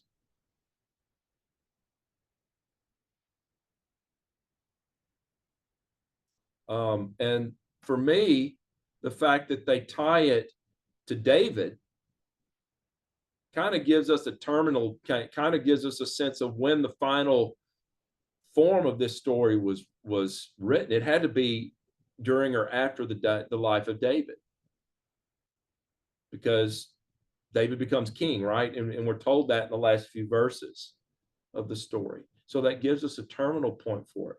But it also shows us that at least some aspect of this story has to do with something important about King David. There's something important about it that informs us about King David. So can we say that, this the end of the Ruth, where it is, there is the narrator speaks about David. So can we be sure that it's kind of the time of the story written, when it was written? Right. Yes. Or maybe is it some later addition? No, like explanation. So. Right. Well, all right. And this is a complete reconstruction. All right. This is Dr. Gregg's kind of conception about this, about why you got this David stuff at the end. Three important women are mentioned in the Old Testament, in the Torah, and in the book of Ruth, that are significant to the life of David, to the birth story of David. The first one is Tamar, Judah's daughter-in-law, right? Not an Israelite. The second one is Rahab, a Canaanite prostitute who's in the lineage of David. And now we've got this Moabite woman, Ruth, who is in the lineage of David. So there's something significant about that. And I just asked myself this question: why would those things be important? Well, we know that before David became king over the entire nation, he was in competition against Saul's family. All the northern tribes were supporters of Saul. Tribe of Benjamin always associated with the rest of the northern tribes. Judah, well, and Simeon, which kind of disappeared, but Judah was always kind of its own entity. And so the northern tribes really wanted the family of Saul to inherit and become the dynasty that ruled over all Israel. And Saul's, as far as we know, Saul's background, Saul's genetics were pure. David didn't. Can you think of do you think that might be a valid argument for supporters of the Saul dynasty against David's claim? Could be. And then later on, I mean, there are very few, there's several times when the entire nation was in rebellion against David. And if they're wanting to overthrow David, this mixed ancestry in his background might be a cause for that. And so the story of Ruth elevates Ruth as to be an appropriate person to be in the family of David. Complete fabrication. I mean, there's no way to prove or disprove what I'm saying here, except within the story itself. But do you see how I took the story itself and the contents of it and let the text itself guide me to some kind of understanding of the purpose for Ruth. Everything that I've suggested is tied to the biblical text.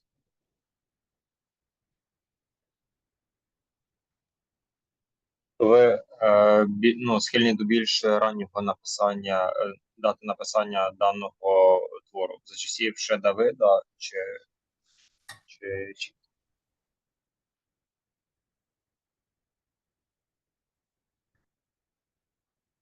Yes.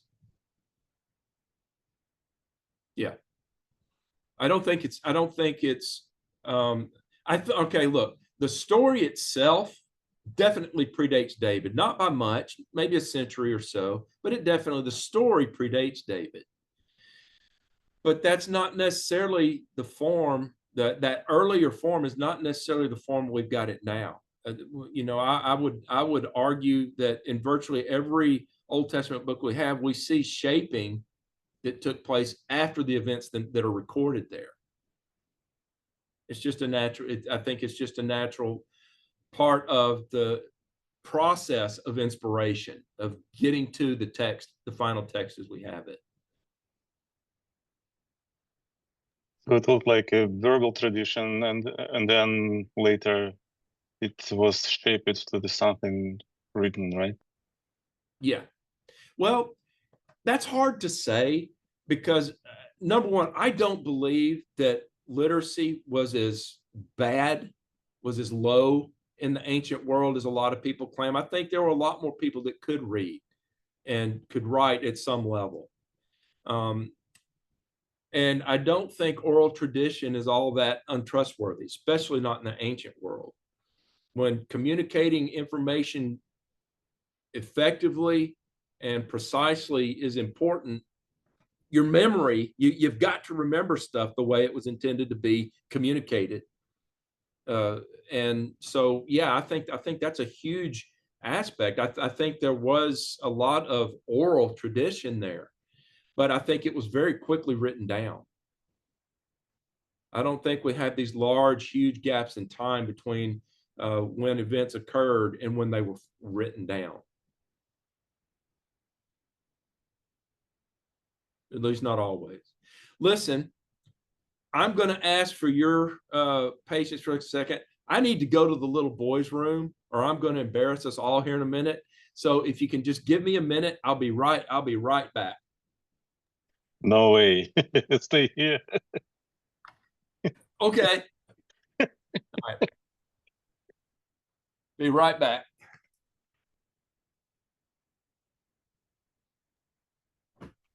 Друзі, після того, як у нас сьогодні заняття закінчиться, я хотів би на пару хвилин з вами залишитись, якщо у вас є час, трошки поговорити про те, як логос ви можете використовувати для цього курсу.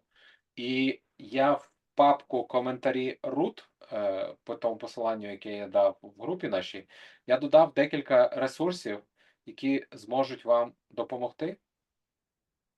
Ось, і тому я думаю, що досить важливо про це трошки поговорити. Тому добре, залиштесь на пару хвилин. Окей.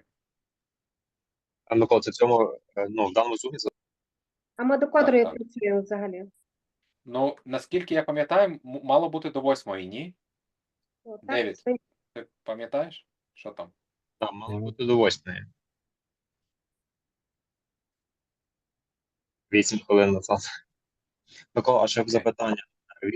Він можемо це Грега запитати. Він скинув нам, виходить, на канвасі є відео, тобто деякі теми. Вони всі англійською. Минулий раз він нам давав транскрипт свій. То його, напевно, можна запитати, чи він має цей, чи як буде з цими відео. В мене немає доступу до канвасу, але якщо ви мені завантажите, поскидаєте всі ці відео, в мене є HeyGen, і я вам зроблю переклад. Окей? Тоді спробуйте, чи вони їх можливо скачати. Якщо їх можна скачати, це буде дуже добре. Хтось зробіть добру справу, завантажте їх кудись в Google диск, дайте мені доступ, і я перекладу. У мене є класна така програмка штучного інтелекту для перекладу. Я спробую скачати їх. Дивлюся. Окей. А як зрозуміти, що нам треба читати обов'язкове читання? Це вже було, я пропустив, чи? Нічого не було. Тому що я Запитайте в нього, дивлюсь, окей? наприклад, ну, там перший тиждень 3 по 9 березня, і тут є читання декларацій. Тобто, я так розумію, що ми маємо щось прочитати, якісь частину яких коментарів чи щось Мгм. таке. Я думаю, це треба зараз уточнити в проекті. Гарантії Ці якісь нюанси. безпеки, бачу. Ми знаємо коментувати 100%. Окей, тут запитайте все в нього, добре? Так, бо матеріалу тут дуже багато, і додаткові, там, вступні читання. Тобто він дуже багато чого завантажував. Вступні читання там в основному йде як вступ до книги Рут. Я переглядав Oh, yeah. тобто там в основному це. Okay. So the reading declaration is very similar to the one you did for your hermeneutics last fall. Remember, all you had to do is go in and just say, "Hey, I read it all." Yeah, but what exactly we fine. should read, right? So, What exactly should we read? see, this is a question that I wanted to ask. What do you have available as far as commentaries on Ruth to read? I mean, I give a list of ones that I think are going to be the best ones here that are available. And I made sure that most all of them are in Logos available. If you don't have any of these, find something if you want to. But yeah.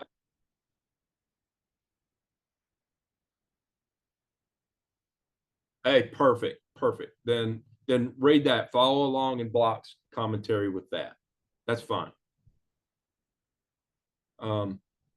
Yeah, you'll see that he did this one on The King is Coming and the Zondervan exegetical commentary series. Daniel Block is excellent. He's a good Southern Baptist man. I know him from different venues. He's actually been here to speak a few times. His work is excellent. So yeah, just use the Block commentary. That's fine.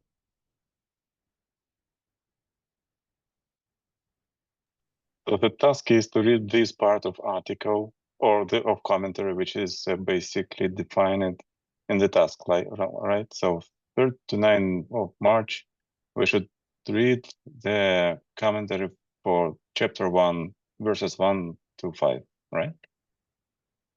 Yes, exactly.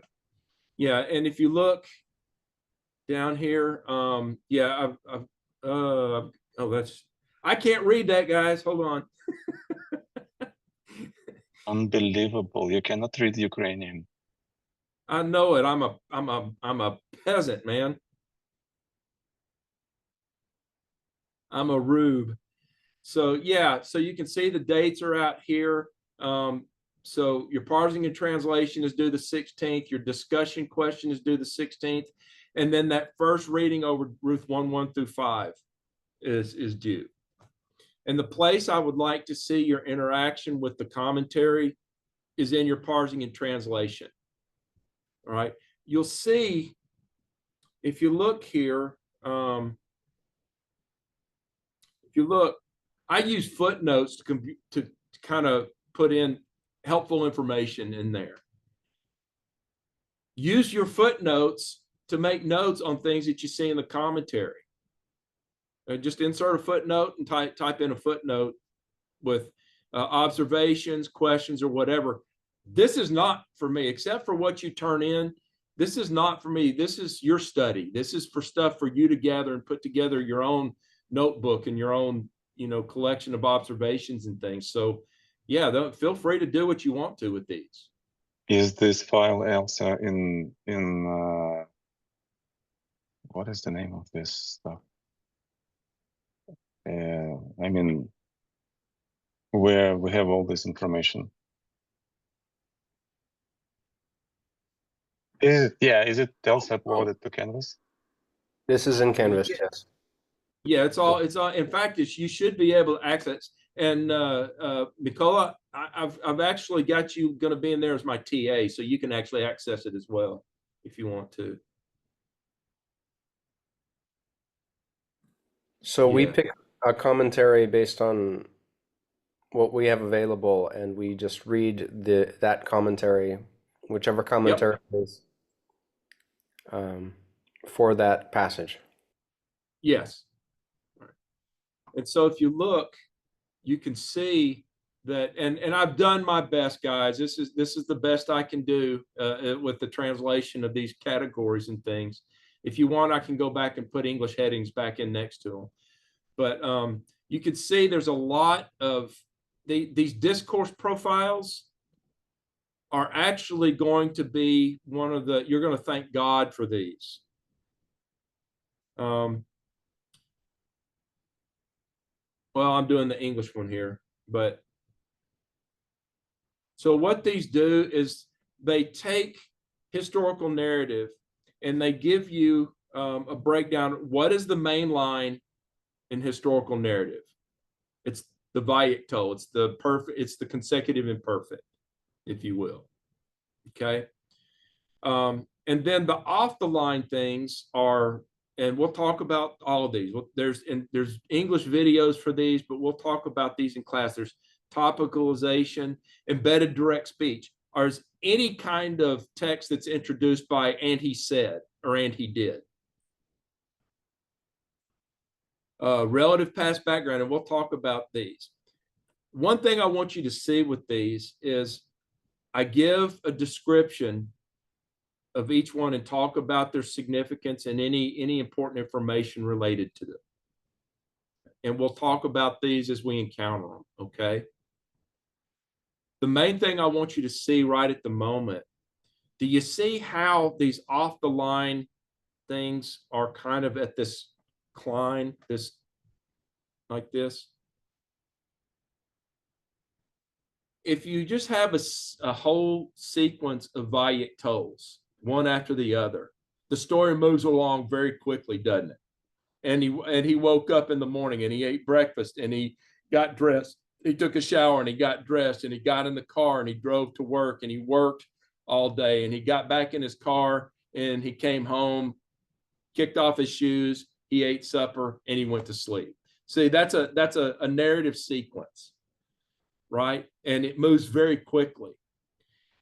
The Klein shows the degree to which each of these slows down the narrative so that new information can be brought into the story, into the narrative, right? So you can see like topicalization hardly slows the narrative down at all. Direct speech barely slows it down at all. It does slow it down because you've got to stop to read what is said, but usually what is said is important to the progress of the plot of the story, right? So it's ranked very high.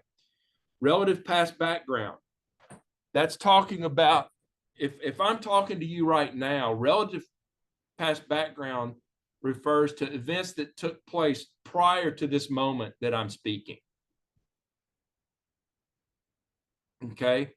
Relative non-past background talks about events that took place from this moment on into the future.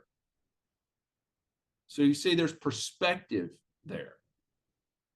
Relative past background, the perspective is on what took place prior to this moment in the narrative. Relative non-past background perspective is on what might be taking place now or on into the future. Backgrounded activities, that's a participle. Participle active, we call them predicate participles, tend to describe action that's not taking place in the foreground of the story, but has been stuck into the background. Here's an example. In chapter 4, Boaz goes and he gets all the elders and people and gathers them at the city gate, right? And they're standing there at the city gate. And then it says, then the text tells us, and behold, the nearer kinsman redeemer entering the city or comes into the city. The foreground is Boaz standing there talking to all the people he's gathered at the gate. The backgrounded activity is this nearer kinsman redeemer entering into the scene. He would kind of be blurred in the background in a movie, on a TV show, right? Boaz would be in the foreground, but when he enters in, he's kind of backgrounded. Here's another example. You're watching a horror movie. In the American horror movie genre, it's typical that you've got this young girl who's a babysitter at a house babysitting kids, and there's a killer on the loose, and there's a thunderstorm, and it's raining really hard, and all of a sudden the lights go out in the house. And so she's talking on the phone to her boyfriend. I'm scared.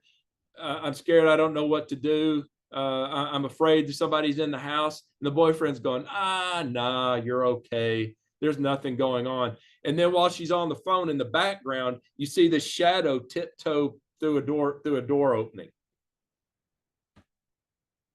That's backgrounded activity. The foreground is the girl talking, but participles in Hebrew, or these predicate participles, do that in Hebrew. They indicate action that's taking place outside the main focus of the story. And then once the nearer kinsman redeemer enters the scene, then he's pulled into the story. Make sense? And then Vayehi clauses. Look where Vayehi clauses right. Look how much they slow the story down. And then verbless clauses are clauses that don't have an express verb. They use the verb haya as their main idea, even though the verb is not expressed. Any questions about that?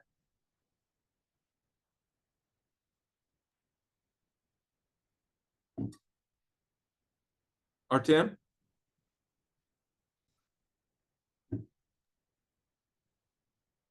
I think we will need to watch it over again and slowly later to come to understanding. Look, we've got the whole semester to get this. I know this is brand new. And it's a departure from the way you've learned Hebrew. It's a switch in methodology. It's a different understanding of the way language works and the way a story is told. But I think you'll find it refreshing. And just a couple of things. One of the things that I found about this approach and what students gain from it is that rather than just translating Hebrew and not really, maybe doing a word study, here you're learning how the story was told as an ancient story. You're learning how it was told. And one thing that people are fascinated with is how the stories, what's the significance of the events in this story? I hope, and what students generally discover with this is that they get a much more intimate understanding of the story. And rather than just reading it, now they can explain as they're going through the study of it, they can explain to people, so this is what's going on. This is why this piece of information is communicated here. It's because it illuminates this action that this character is taking. A lot of that gets lost in translation. There are a great many things that you're going to see looking at the Hebrew of the story in Hebrew gets lost in the translation into Ukrainian or into English, because you can't bring everything across clearly that way. In a sense, you've got to translate these functions that we're talking about. You've got to translate those into your own conceptualization.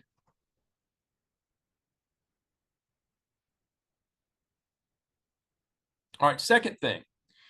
I am traveling to Chicago, the city of Chicago, next week. We leave Tuesday.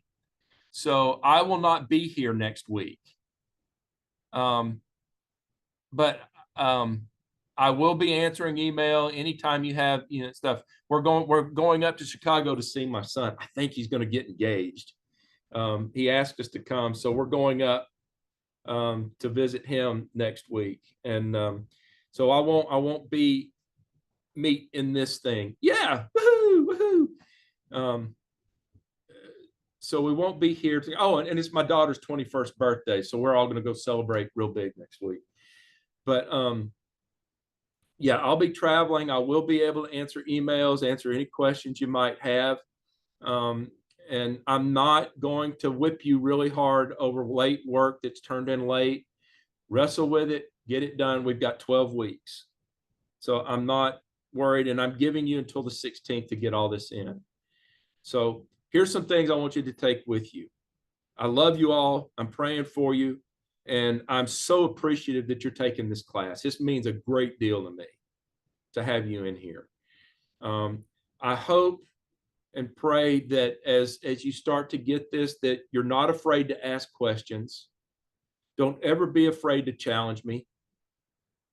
Don't ever be afraid that getting something wrong is going to cause you to be, no.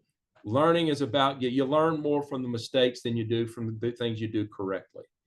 And so I want you to take risks. I want you to be willing to take a chance and be wrong. It's okay with me. Okay, you're looking at the king of wrong here. All right. And the last thing is have fun with this. This is a wonderful, wonderful story. Just have fun with it. As you learn these things and you learn how the story was told in Hebrew, it will transform the way you communicate biblical stories to the people you teach. Whether it's children or senior adults, you'll learn, it will transform your ability to communicate the significance of Scripture.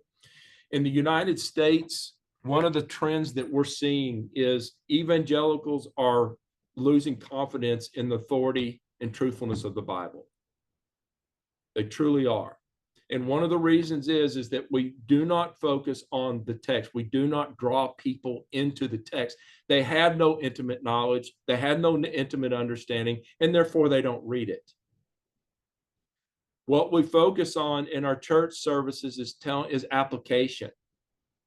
Here's these 3 things for doing finances correctly. Here's the 5 principles out of this passage for raising your kids. And we spend 5, maybe 10 minutes explaining a text.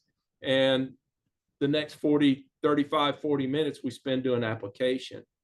Well, where do people see the authority there? They see it in the application and not in the text, right? I say flip those. Spend your time drawing people in to helping them understand the text, and then do your application out of that. Give them tools. Don't give them answers, give them tools so that they go and learn and mature into finding those answers for themselves. Okay. Any last questions or anything before I let you go? Do we have this nice Word document uploaded to the... Домашнє завдання ми працюємо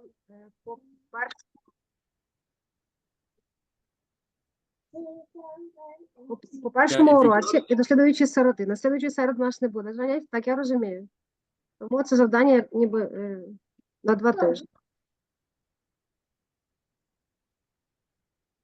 Translation?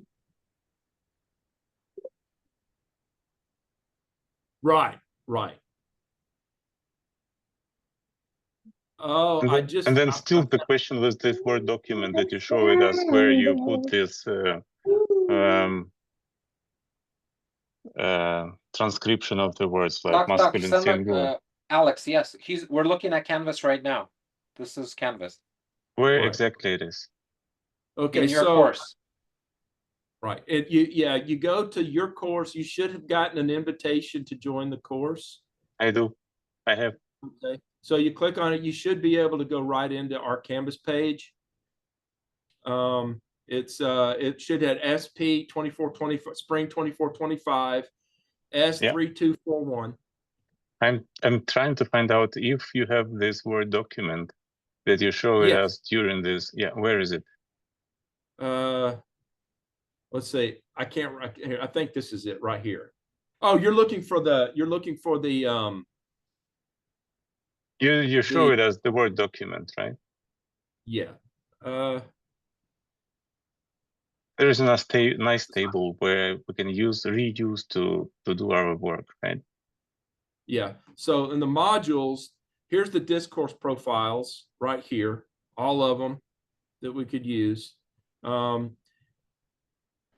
These are English versions of articles that you can read. I supply these simply so you can open them and read them and get any background if you want to. I didn't attempt to translate them because I'm not so, well, just this one. I'm not so sure it would come across all that clear. But anyway, then I've got a whole bunch of videos here for things. I've got an example of what these block diagrams look like, things, what an exegetical summary. The last assignment you do in here is an exegetical summary. Yeah. And then not sure what that. I don't see. Okay, can you point me, for example, at least me, to the document where you show it, where we had the Hebrew sentence, and then we split that into 3 sub-sentences, and then we put the description next to each word with this nice table. Right. Hold on just a second. It's here. I promise. No. Oh, that's reading. This is just text. Okay, this is it. This is it. Hebrew. You click on that. And then this is just text. There's the Hebrew text 1 through 5, and then here are the tables. Yeah, okay, below. Okay, fine. Yeah. And then you can download those. I do. Yeah. All right. So this would be week 1. See, I've got the date on it. Week 1. This is week 2, week 3. So for each of the 12 weeks, your assignments are all laid out. They're sitting right there. Your link to this is sitting right there on the page as well. So you click that, it'll take you right into this.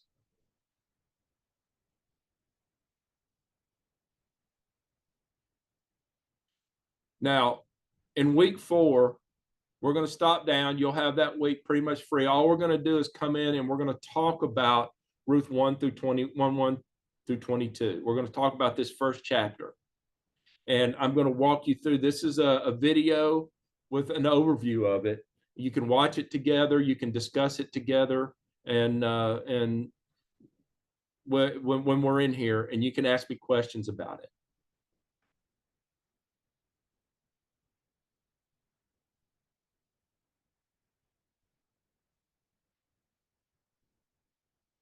Is that helpful? Now, Yes. again, let me just encourage you, relax. I'm not a slave master. You know, I'm not going to fly over there and come marching into your home and whip you if over things. Let's have fun. Let's be a learning community, and let's do this together. All righty. Any other questions? So we don't have lesson next week, right? So are we supposed to do 2 assignments? No. Till the 16th? Yeah, the ones for this week are due on the 16th, and then you'll see on the schedule in the if you go to assignments. If you go to assignments, right, or the whole. Assignments are listed, but also Алекс, в силабусі подивіться, там є кожна дата. See, I've got the assignment with all the dates and stuff like that here for you as well. Right. So it is supposed that we do 2 tasks, two things till the 16th of March, right? Right. You just do week 1 is due the 16th. The stuff you do the 16th is due the 23rd. Yeah, it should be the 23rd there. Sorry. Okay. Right. Yeah, that's just wrong. And then there's and then what the stuff you do the 23rd is due the 30th. Do you see that? So I've So kind of there is a shift 1 week, okay?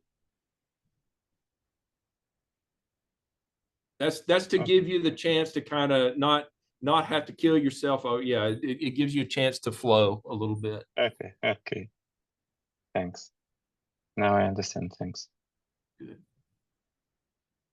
All right, if there aren't any other questions, I'll let you guys go. Yeah, thank you very much. Have a good trip. Thank you, and thank you, Mikola, and good. I'm glad you felt good enough to hop on with us, David. Yeah, Katya's here with me too, but she's also feeling Hi. pretty good. Hi, Katya. Y'all just got to quit feeling bad. Just stop it. Just quit. Yeah, I wish we could. All right, guys. God bless you, and we'll see you in a couple weeks. Thank you. Bye. Mikola Bye. Chef. Mikola still wanted to talk with us too, so we're going to stay on here. Okay. Bye, guys.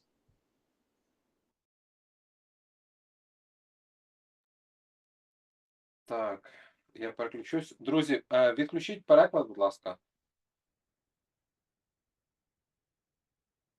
Так, переклад нам не потрібний. Мене чути нормально? Так. Так, окей. Дивіться, декілька речей. Артема нема, Артем зник кудись. Бачу тільки Алекс, Анна і Девід. І Тетяна. Більше нікого нема. Правильно? Окей, то вам відкрито таємниці царства. Окей, дивіться, я поділюся екраном. Так.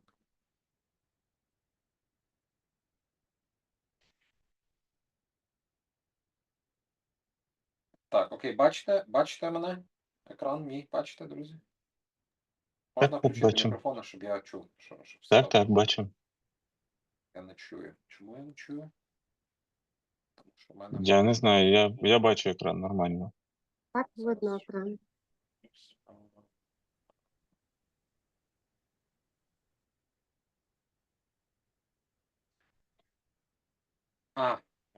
Ось чому нема. Все. Ну, скажіть, Артем повернувся. Угу. так, я просто виключу, щоб він не заважав. Просто в Окей, дорозі. добре, дивіться, що ми робимо з логосом? Якщо у вас є логос, тут є така штука, яка називається Exegetical Guide. Екзегетичний довідник. Ми його відкриваємо. Ось. Пишемо наш уривок. Перший. І тут є така штука, яка називається word by word. Слово за словом. Ось, і ви Хвилинку. натискаєте на Exegetical. слово, і вся інформація по цьому слову відкривається, бачите? Ваїхі, ва, єхі, прийменник, послідовний. І тут робиться для вас граматичний розбір і так далі. Кожного слова.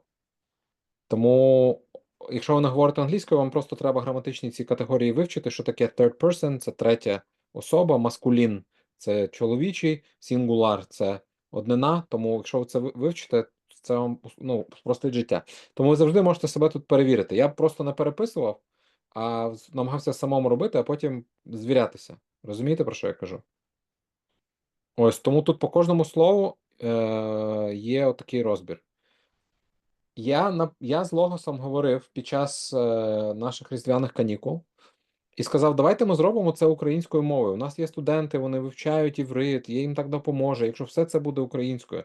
Вони сказали, окей, супер, нам треба дозвіл від Українського біблійного товариства, щоб ми додали Біблію. І ми вже подивилися, і цю Біблію додати і Турконяка, і Огієнка дуже просто і легко. Потім можна зробити підстрочний переклад, щоб замість англійської мови тут було українська, і щоб замість цього тут також була українська. Але на цьому тижні Українське біблійне товариство мені відповіло, що вони в цьому не зацікавлені, не бачать доцільності в цьому.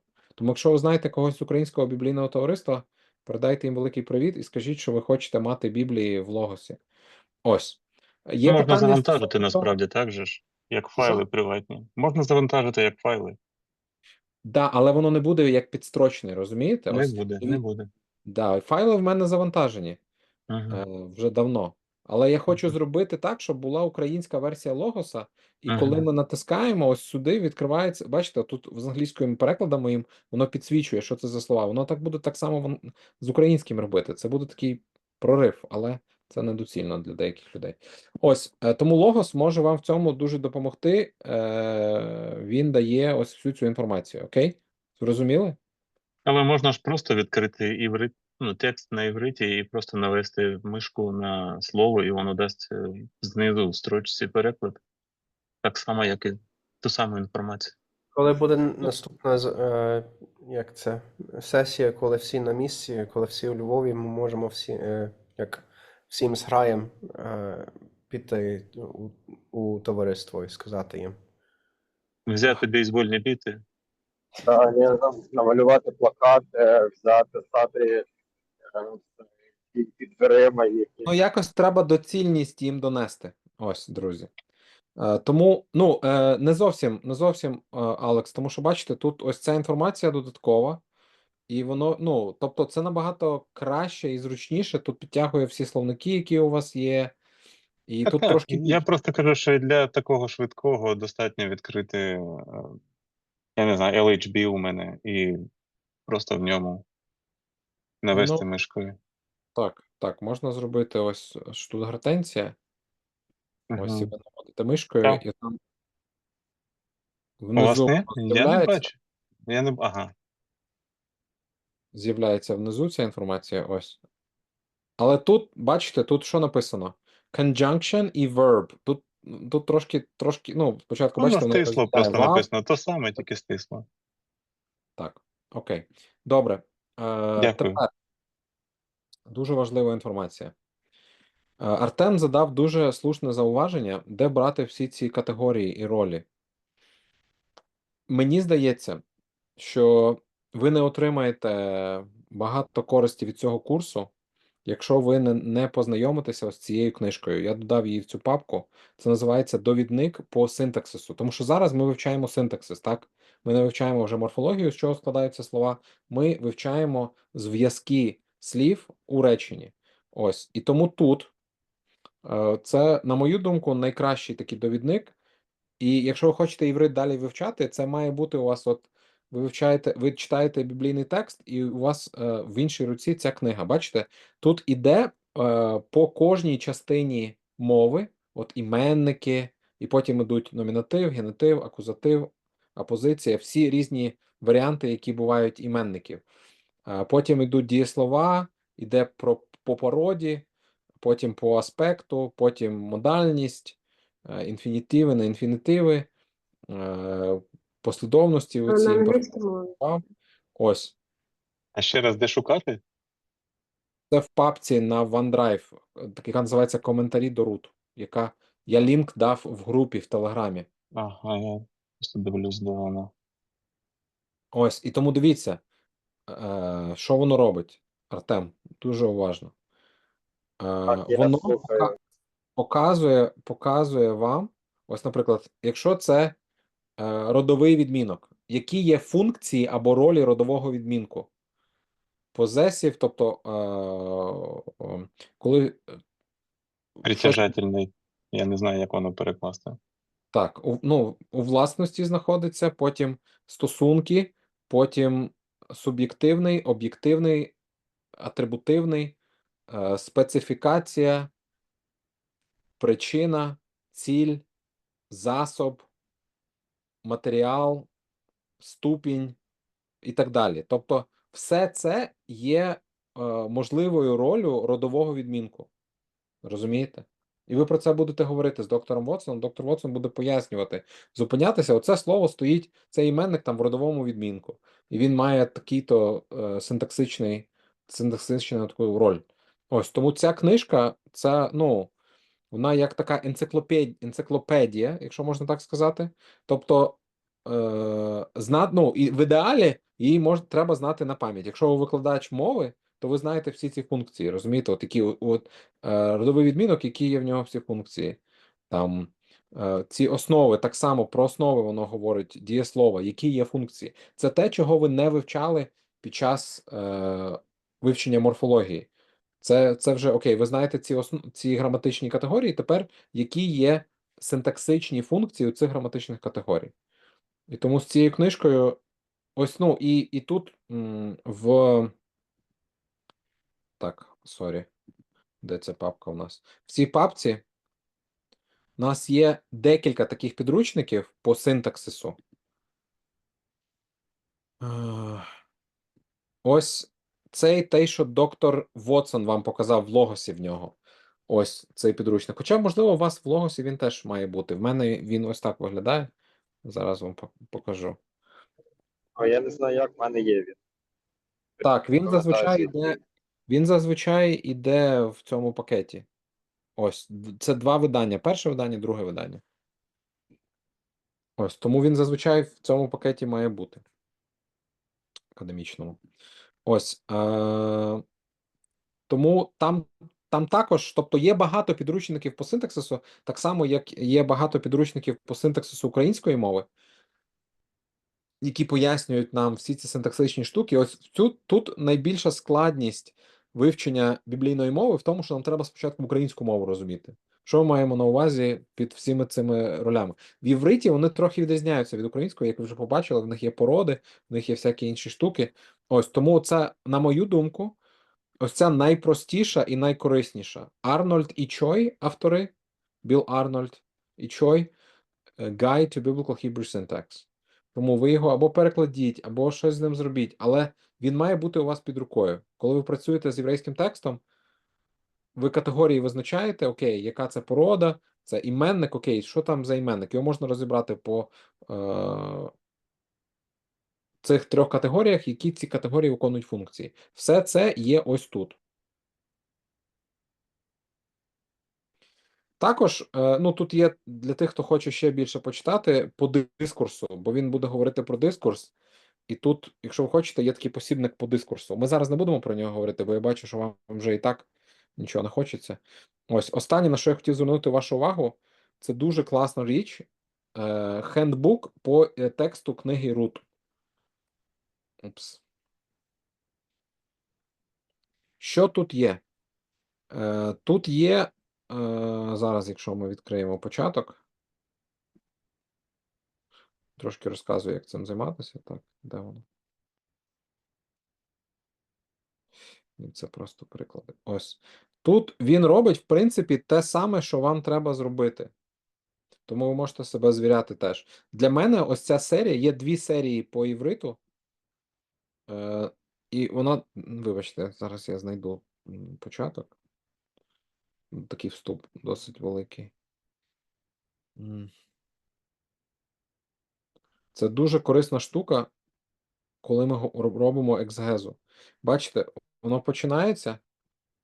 Ось, починається root, і він пояснює всі граматичні нюанси, які тут можуть бути. Тому, бачите, темпоральна фраза, те, про що ми говорили з вами разом з доктором Вотсоном. Це такий хендбук.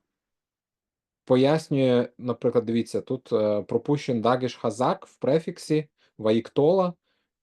Це часто буває в таких консонантах, коли шива під консонантою. І тут він дає посилання на Гезеніуса і Жуан Марока, це підручники.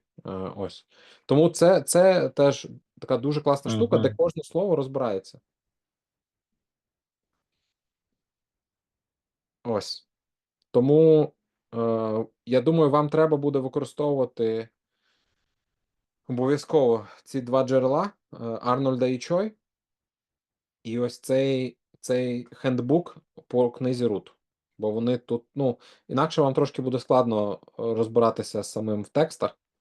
Ці посібники, вони вже багато чого для вас зробили. І тому, на мою думку, чим краще ви будете розуміти, які є ролі і категорії в івриті, ось, тим легше вам буде їх визначати. Ось. Якщо у вас будуть якісь запитання, треба щось допомогти, то як зазвичай звертайтесь до мене, я буду радий вам допомогти. Окей? Добре, тоді, якщо нема запитань, тоді з Богом. Дуже багато всього, бо вони прийдуть трошки згодом, напевно, запитання. Окей. Я Дякую. розумію. Все, тоді з Богом. З Богом. Добраніч. Добраніч.